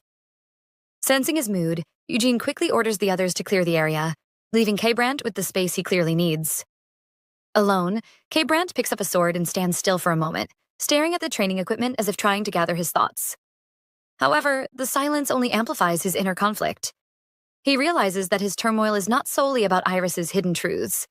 The closeness they have shared, the fleeting moments of intimacy have stirred something far deeper within him. Those moments have not satisfied him, but instead awakened a stronger, more persistent longing. Driven by this restless energy, Kybrandt begins striking the target with increasing force. Each movement reflects the chaos in his mind. Images of Iris surface unbidden, her smile, her gaze, the way his heart reacts whenever she is near. He feels himself losing control, not in action, but in emotion, and the realization unsettles him. What frightens him most is the possibility that these feelings could one day harm her. That thought alone pushes him further, his strikes growing more forceful until, in a sudden burst of strength, the training sword snaps. The sharp sound breaks the moment, and Eugene quickly steps in, concern evident as he offers a towel and questions what has happened. Kybrandt dismisses it lightly, claiming nothing is wrong, yet even he knows that answer is far from the truth. Despite the distance from Iris, his thoughts remain consumed by her. He cannot deny the intensity of his desire, the urge to be closer, to hold her, to lose himself completely in her presence. The memory of their earlier interaction lingers, and he realizes that if things had gone even slightly further, he might not have been able to stop himself. Eugene, noticing his distracted state, presses him for answers, unwilling to accept silence. When Kybrandt tries to avoid the topic, Eugene threatens to involve the others, forcing him to finally speak. Reluctantly, Kybrandt admits the truth, his conflicting desires, his fear of losing control, and his frustration over the secrets Iris keeps. Yet beneath all of it lies a stronger feeling, a desire to see her happy, to protect her from anything that might cause her pain, even if that pain comes from himself. Eugene listens carefully, then responds with quiet understanding. He explains that such emotions cannot simply be controlled or suppressed, and what Kybrandt is experiencing has a far simpler name than he realizes. The realization strikes Kybrandt with unexpected clarity. After a moment of silence, he begins to understand what has been happening within him all along. The confusion, the intensity, the fear, and the longing all point to a single truth. He has fallen in love with Iris. While Kybrandt comes to terms with his feelings, events continue to unfold elsewhere. In the royal palace, the crown prince receives the wedding invitation and examines it with interest. The craftsmanship alone captures his attention, reflecting the significance of the occasion. He recalls what he has heard about Iris, her beauty, her reputation, and the contrasting image of her sister Brittany. The stories he has heard paint a divided picture, one of arrogance and mystery on one side, and humility on the other. His curiosity is piqued, not only by the wedding itself, but by the opportunity to see these individuals for himself. The thought of attending the ceremony appeals to him, offering both entertainment and insight into the choices of his old acquaintance, Kybrandt. Despite a brief concern from his attendant about potential complications, the crown prince dismisses the idea of causing trouble, though he hints that challenges may arise for Iris regardless of his actions. Back at the manor, one such challenge appears without warning. Elahad, Kybrandt's brother, arrives and immediately confronts Iris with open hostility. His reaction is sharp and unfiltered, making it clear that he does not accept her presence. Iris is momentarily taken aback. While she never expects universal approval, the intensity of his rejection is unexpected. Quickly assessing the situation, she identifies him and adjusts her response accordingly. Elahad criticizes her manners, addressing her in a way that deliberately undermines her position. Any initial patience Iris might have had disappears instantly, replaced by a composed yet firm demeanor. She responds by pointing out his own lack of courtesy, reminding him of her status and the implications of his words. The exchange grows tense as Elahad questions her place within the family, implying that she must have manipulated circumstances to secure her position. His frustration is evident, but beneath it lies something deeper, a sense of confusion and perhaps even fear of losing his brother. Iris recognizes this underlying emotion and addresses it directly, suggesting that his reaction stems from something more personal than mere disapproval. This observation unsettles him, prompting him to shift his approach. He attempts to provoke her further, referencing rumors and testing her reactions, but Iris remains steady, refusing to be drawn into his tactics. As the confrontation escalates, Elahad notices something unusual about Iris, a presence he cannot fully understand. His attention shifts to the subtle aura surrounding her, something that intrigues him enough to act. He reaches out, intending to examine it more closely, but his sudden movement startles Iris. For a brief moment, uncertainty crosses her mind, unsure of his intentions. Before the situation can develop further, James arrives, stepping in swiftly to intervene. His presence interrupts the tension, placing a clear boundary between Iris and K-Brand's brother, and signaling that she is not alone in facing whatever challenges may come next. Enjoying this so far? Comment Beast below for part 3. Until next time, ciao.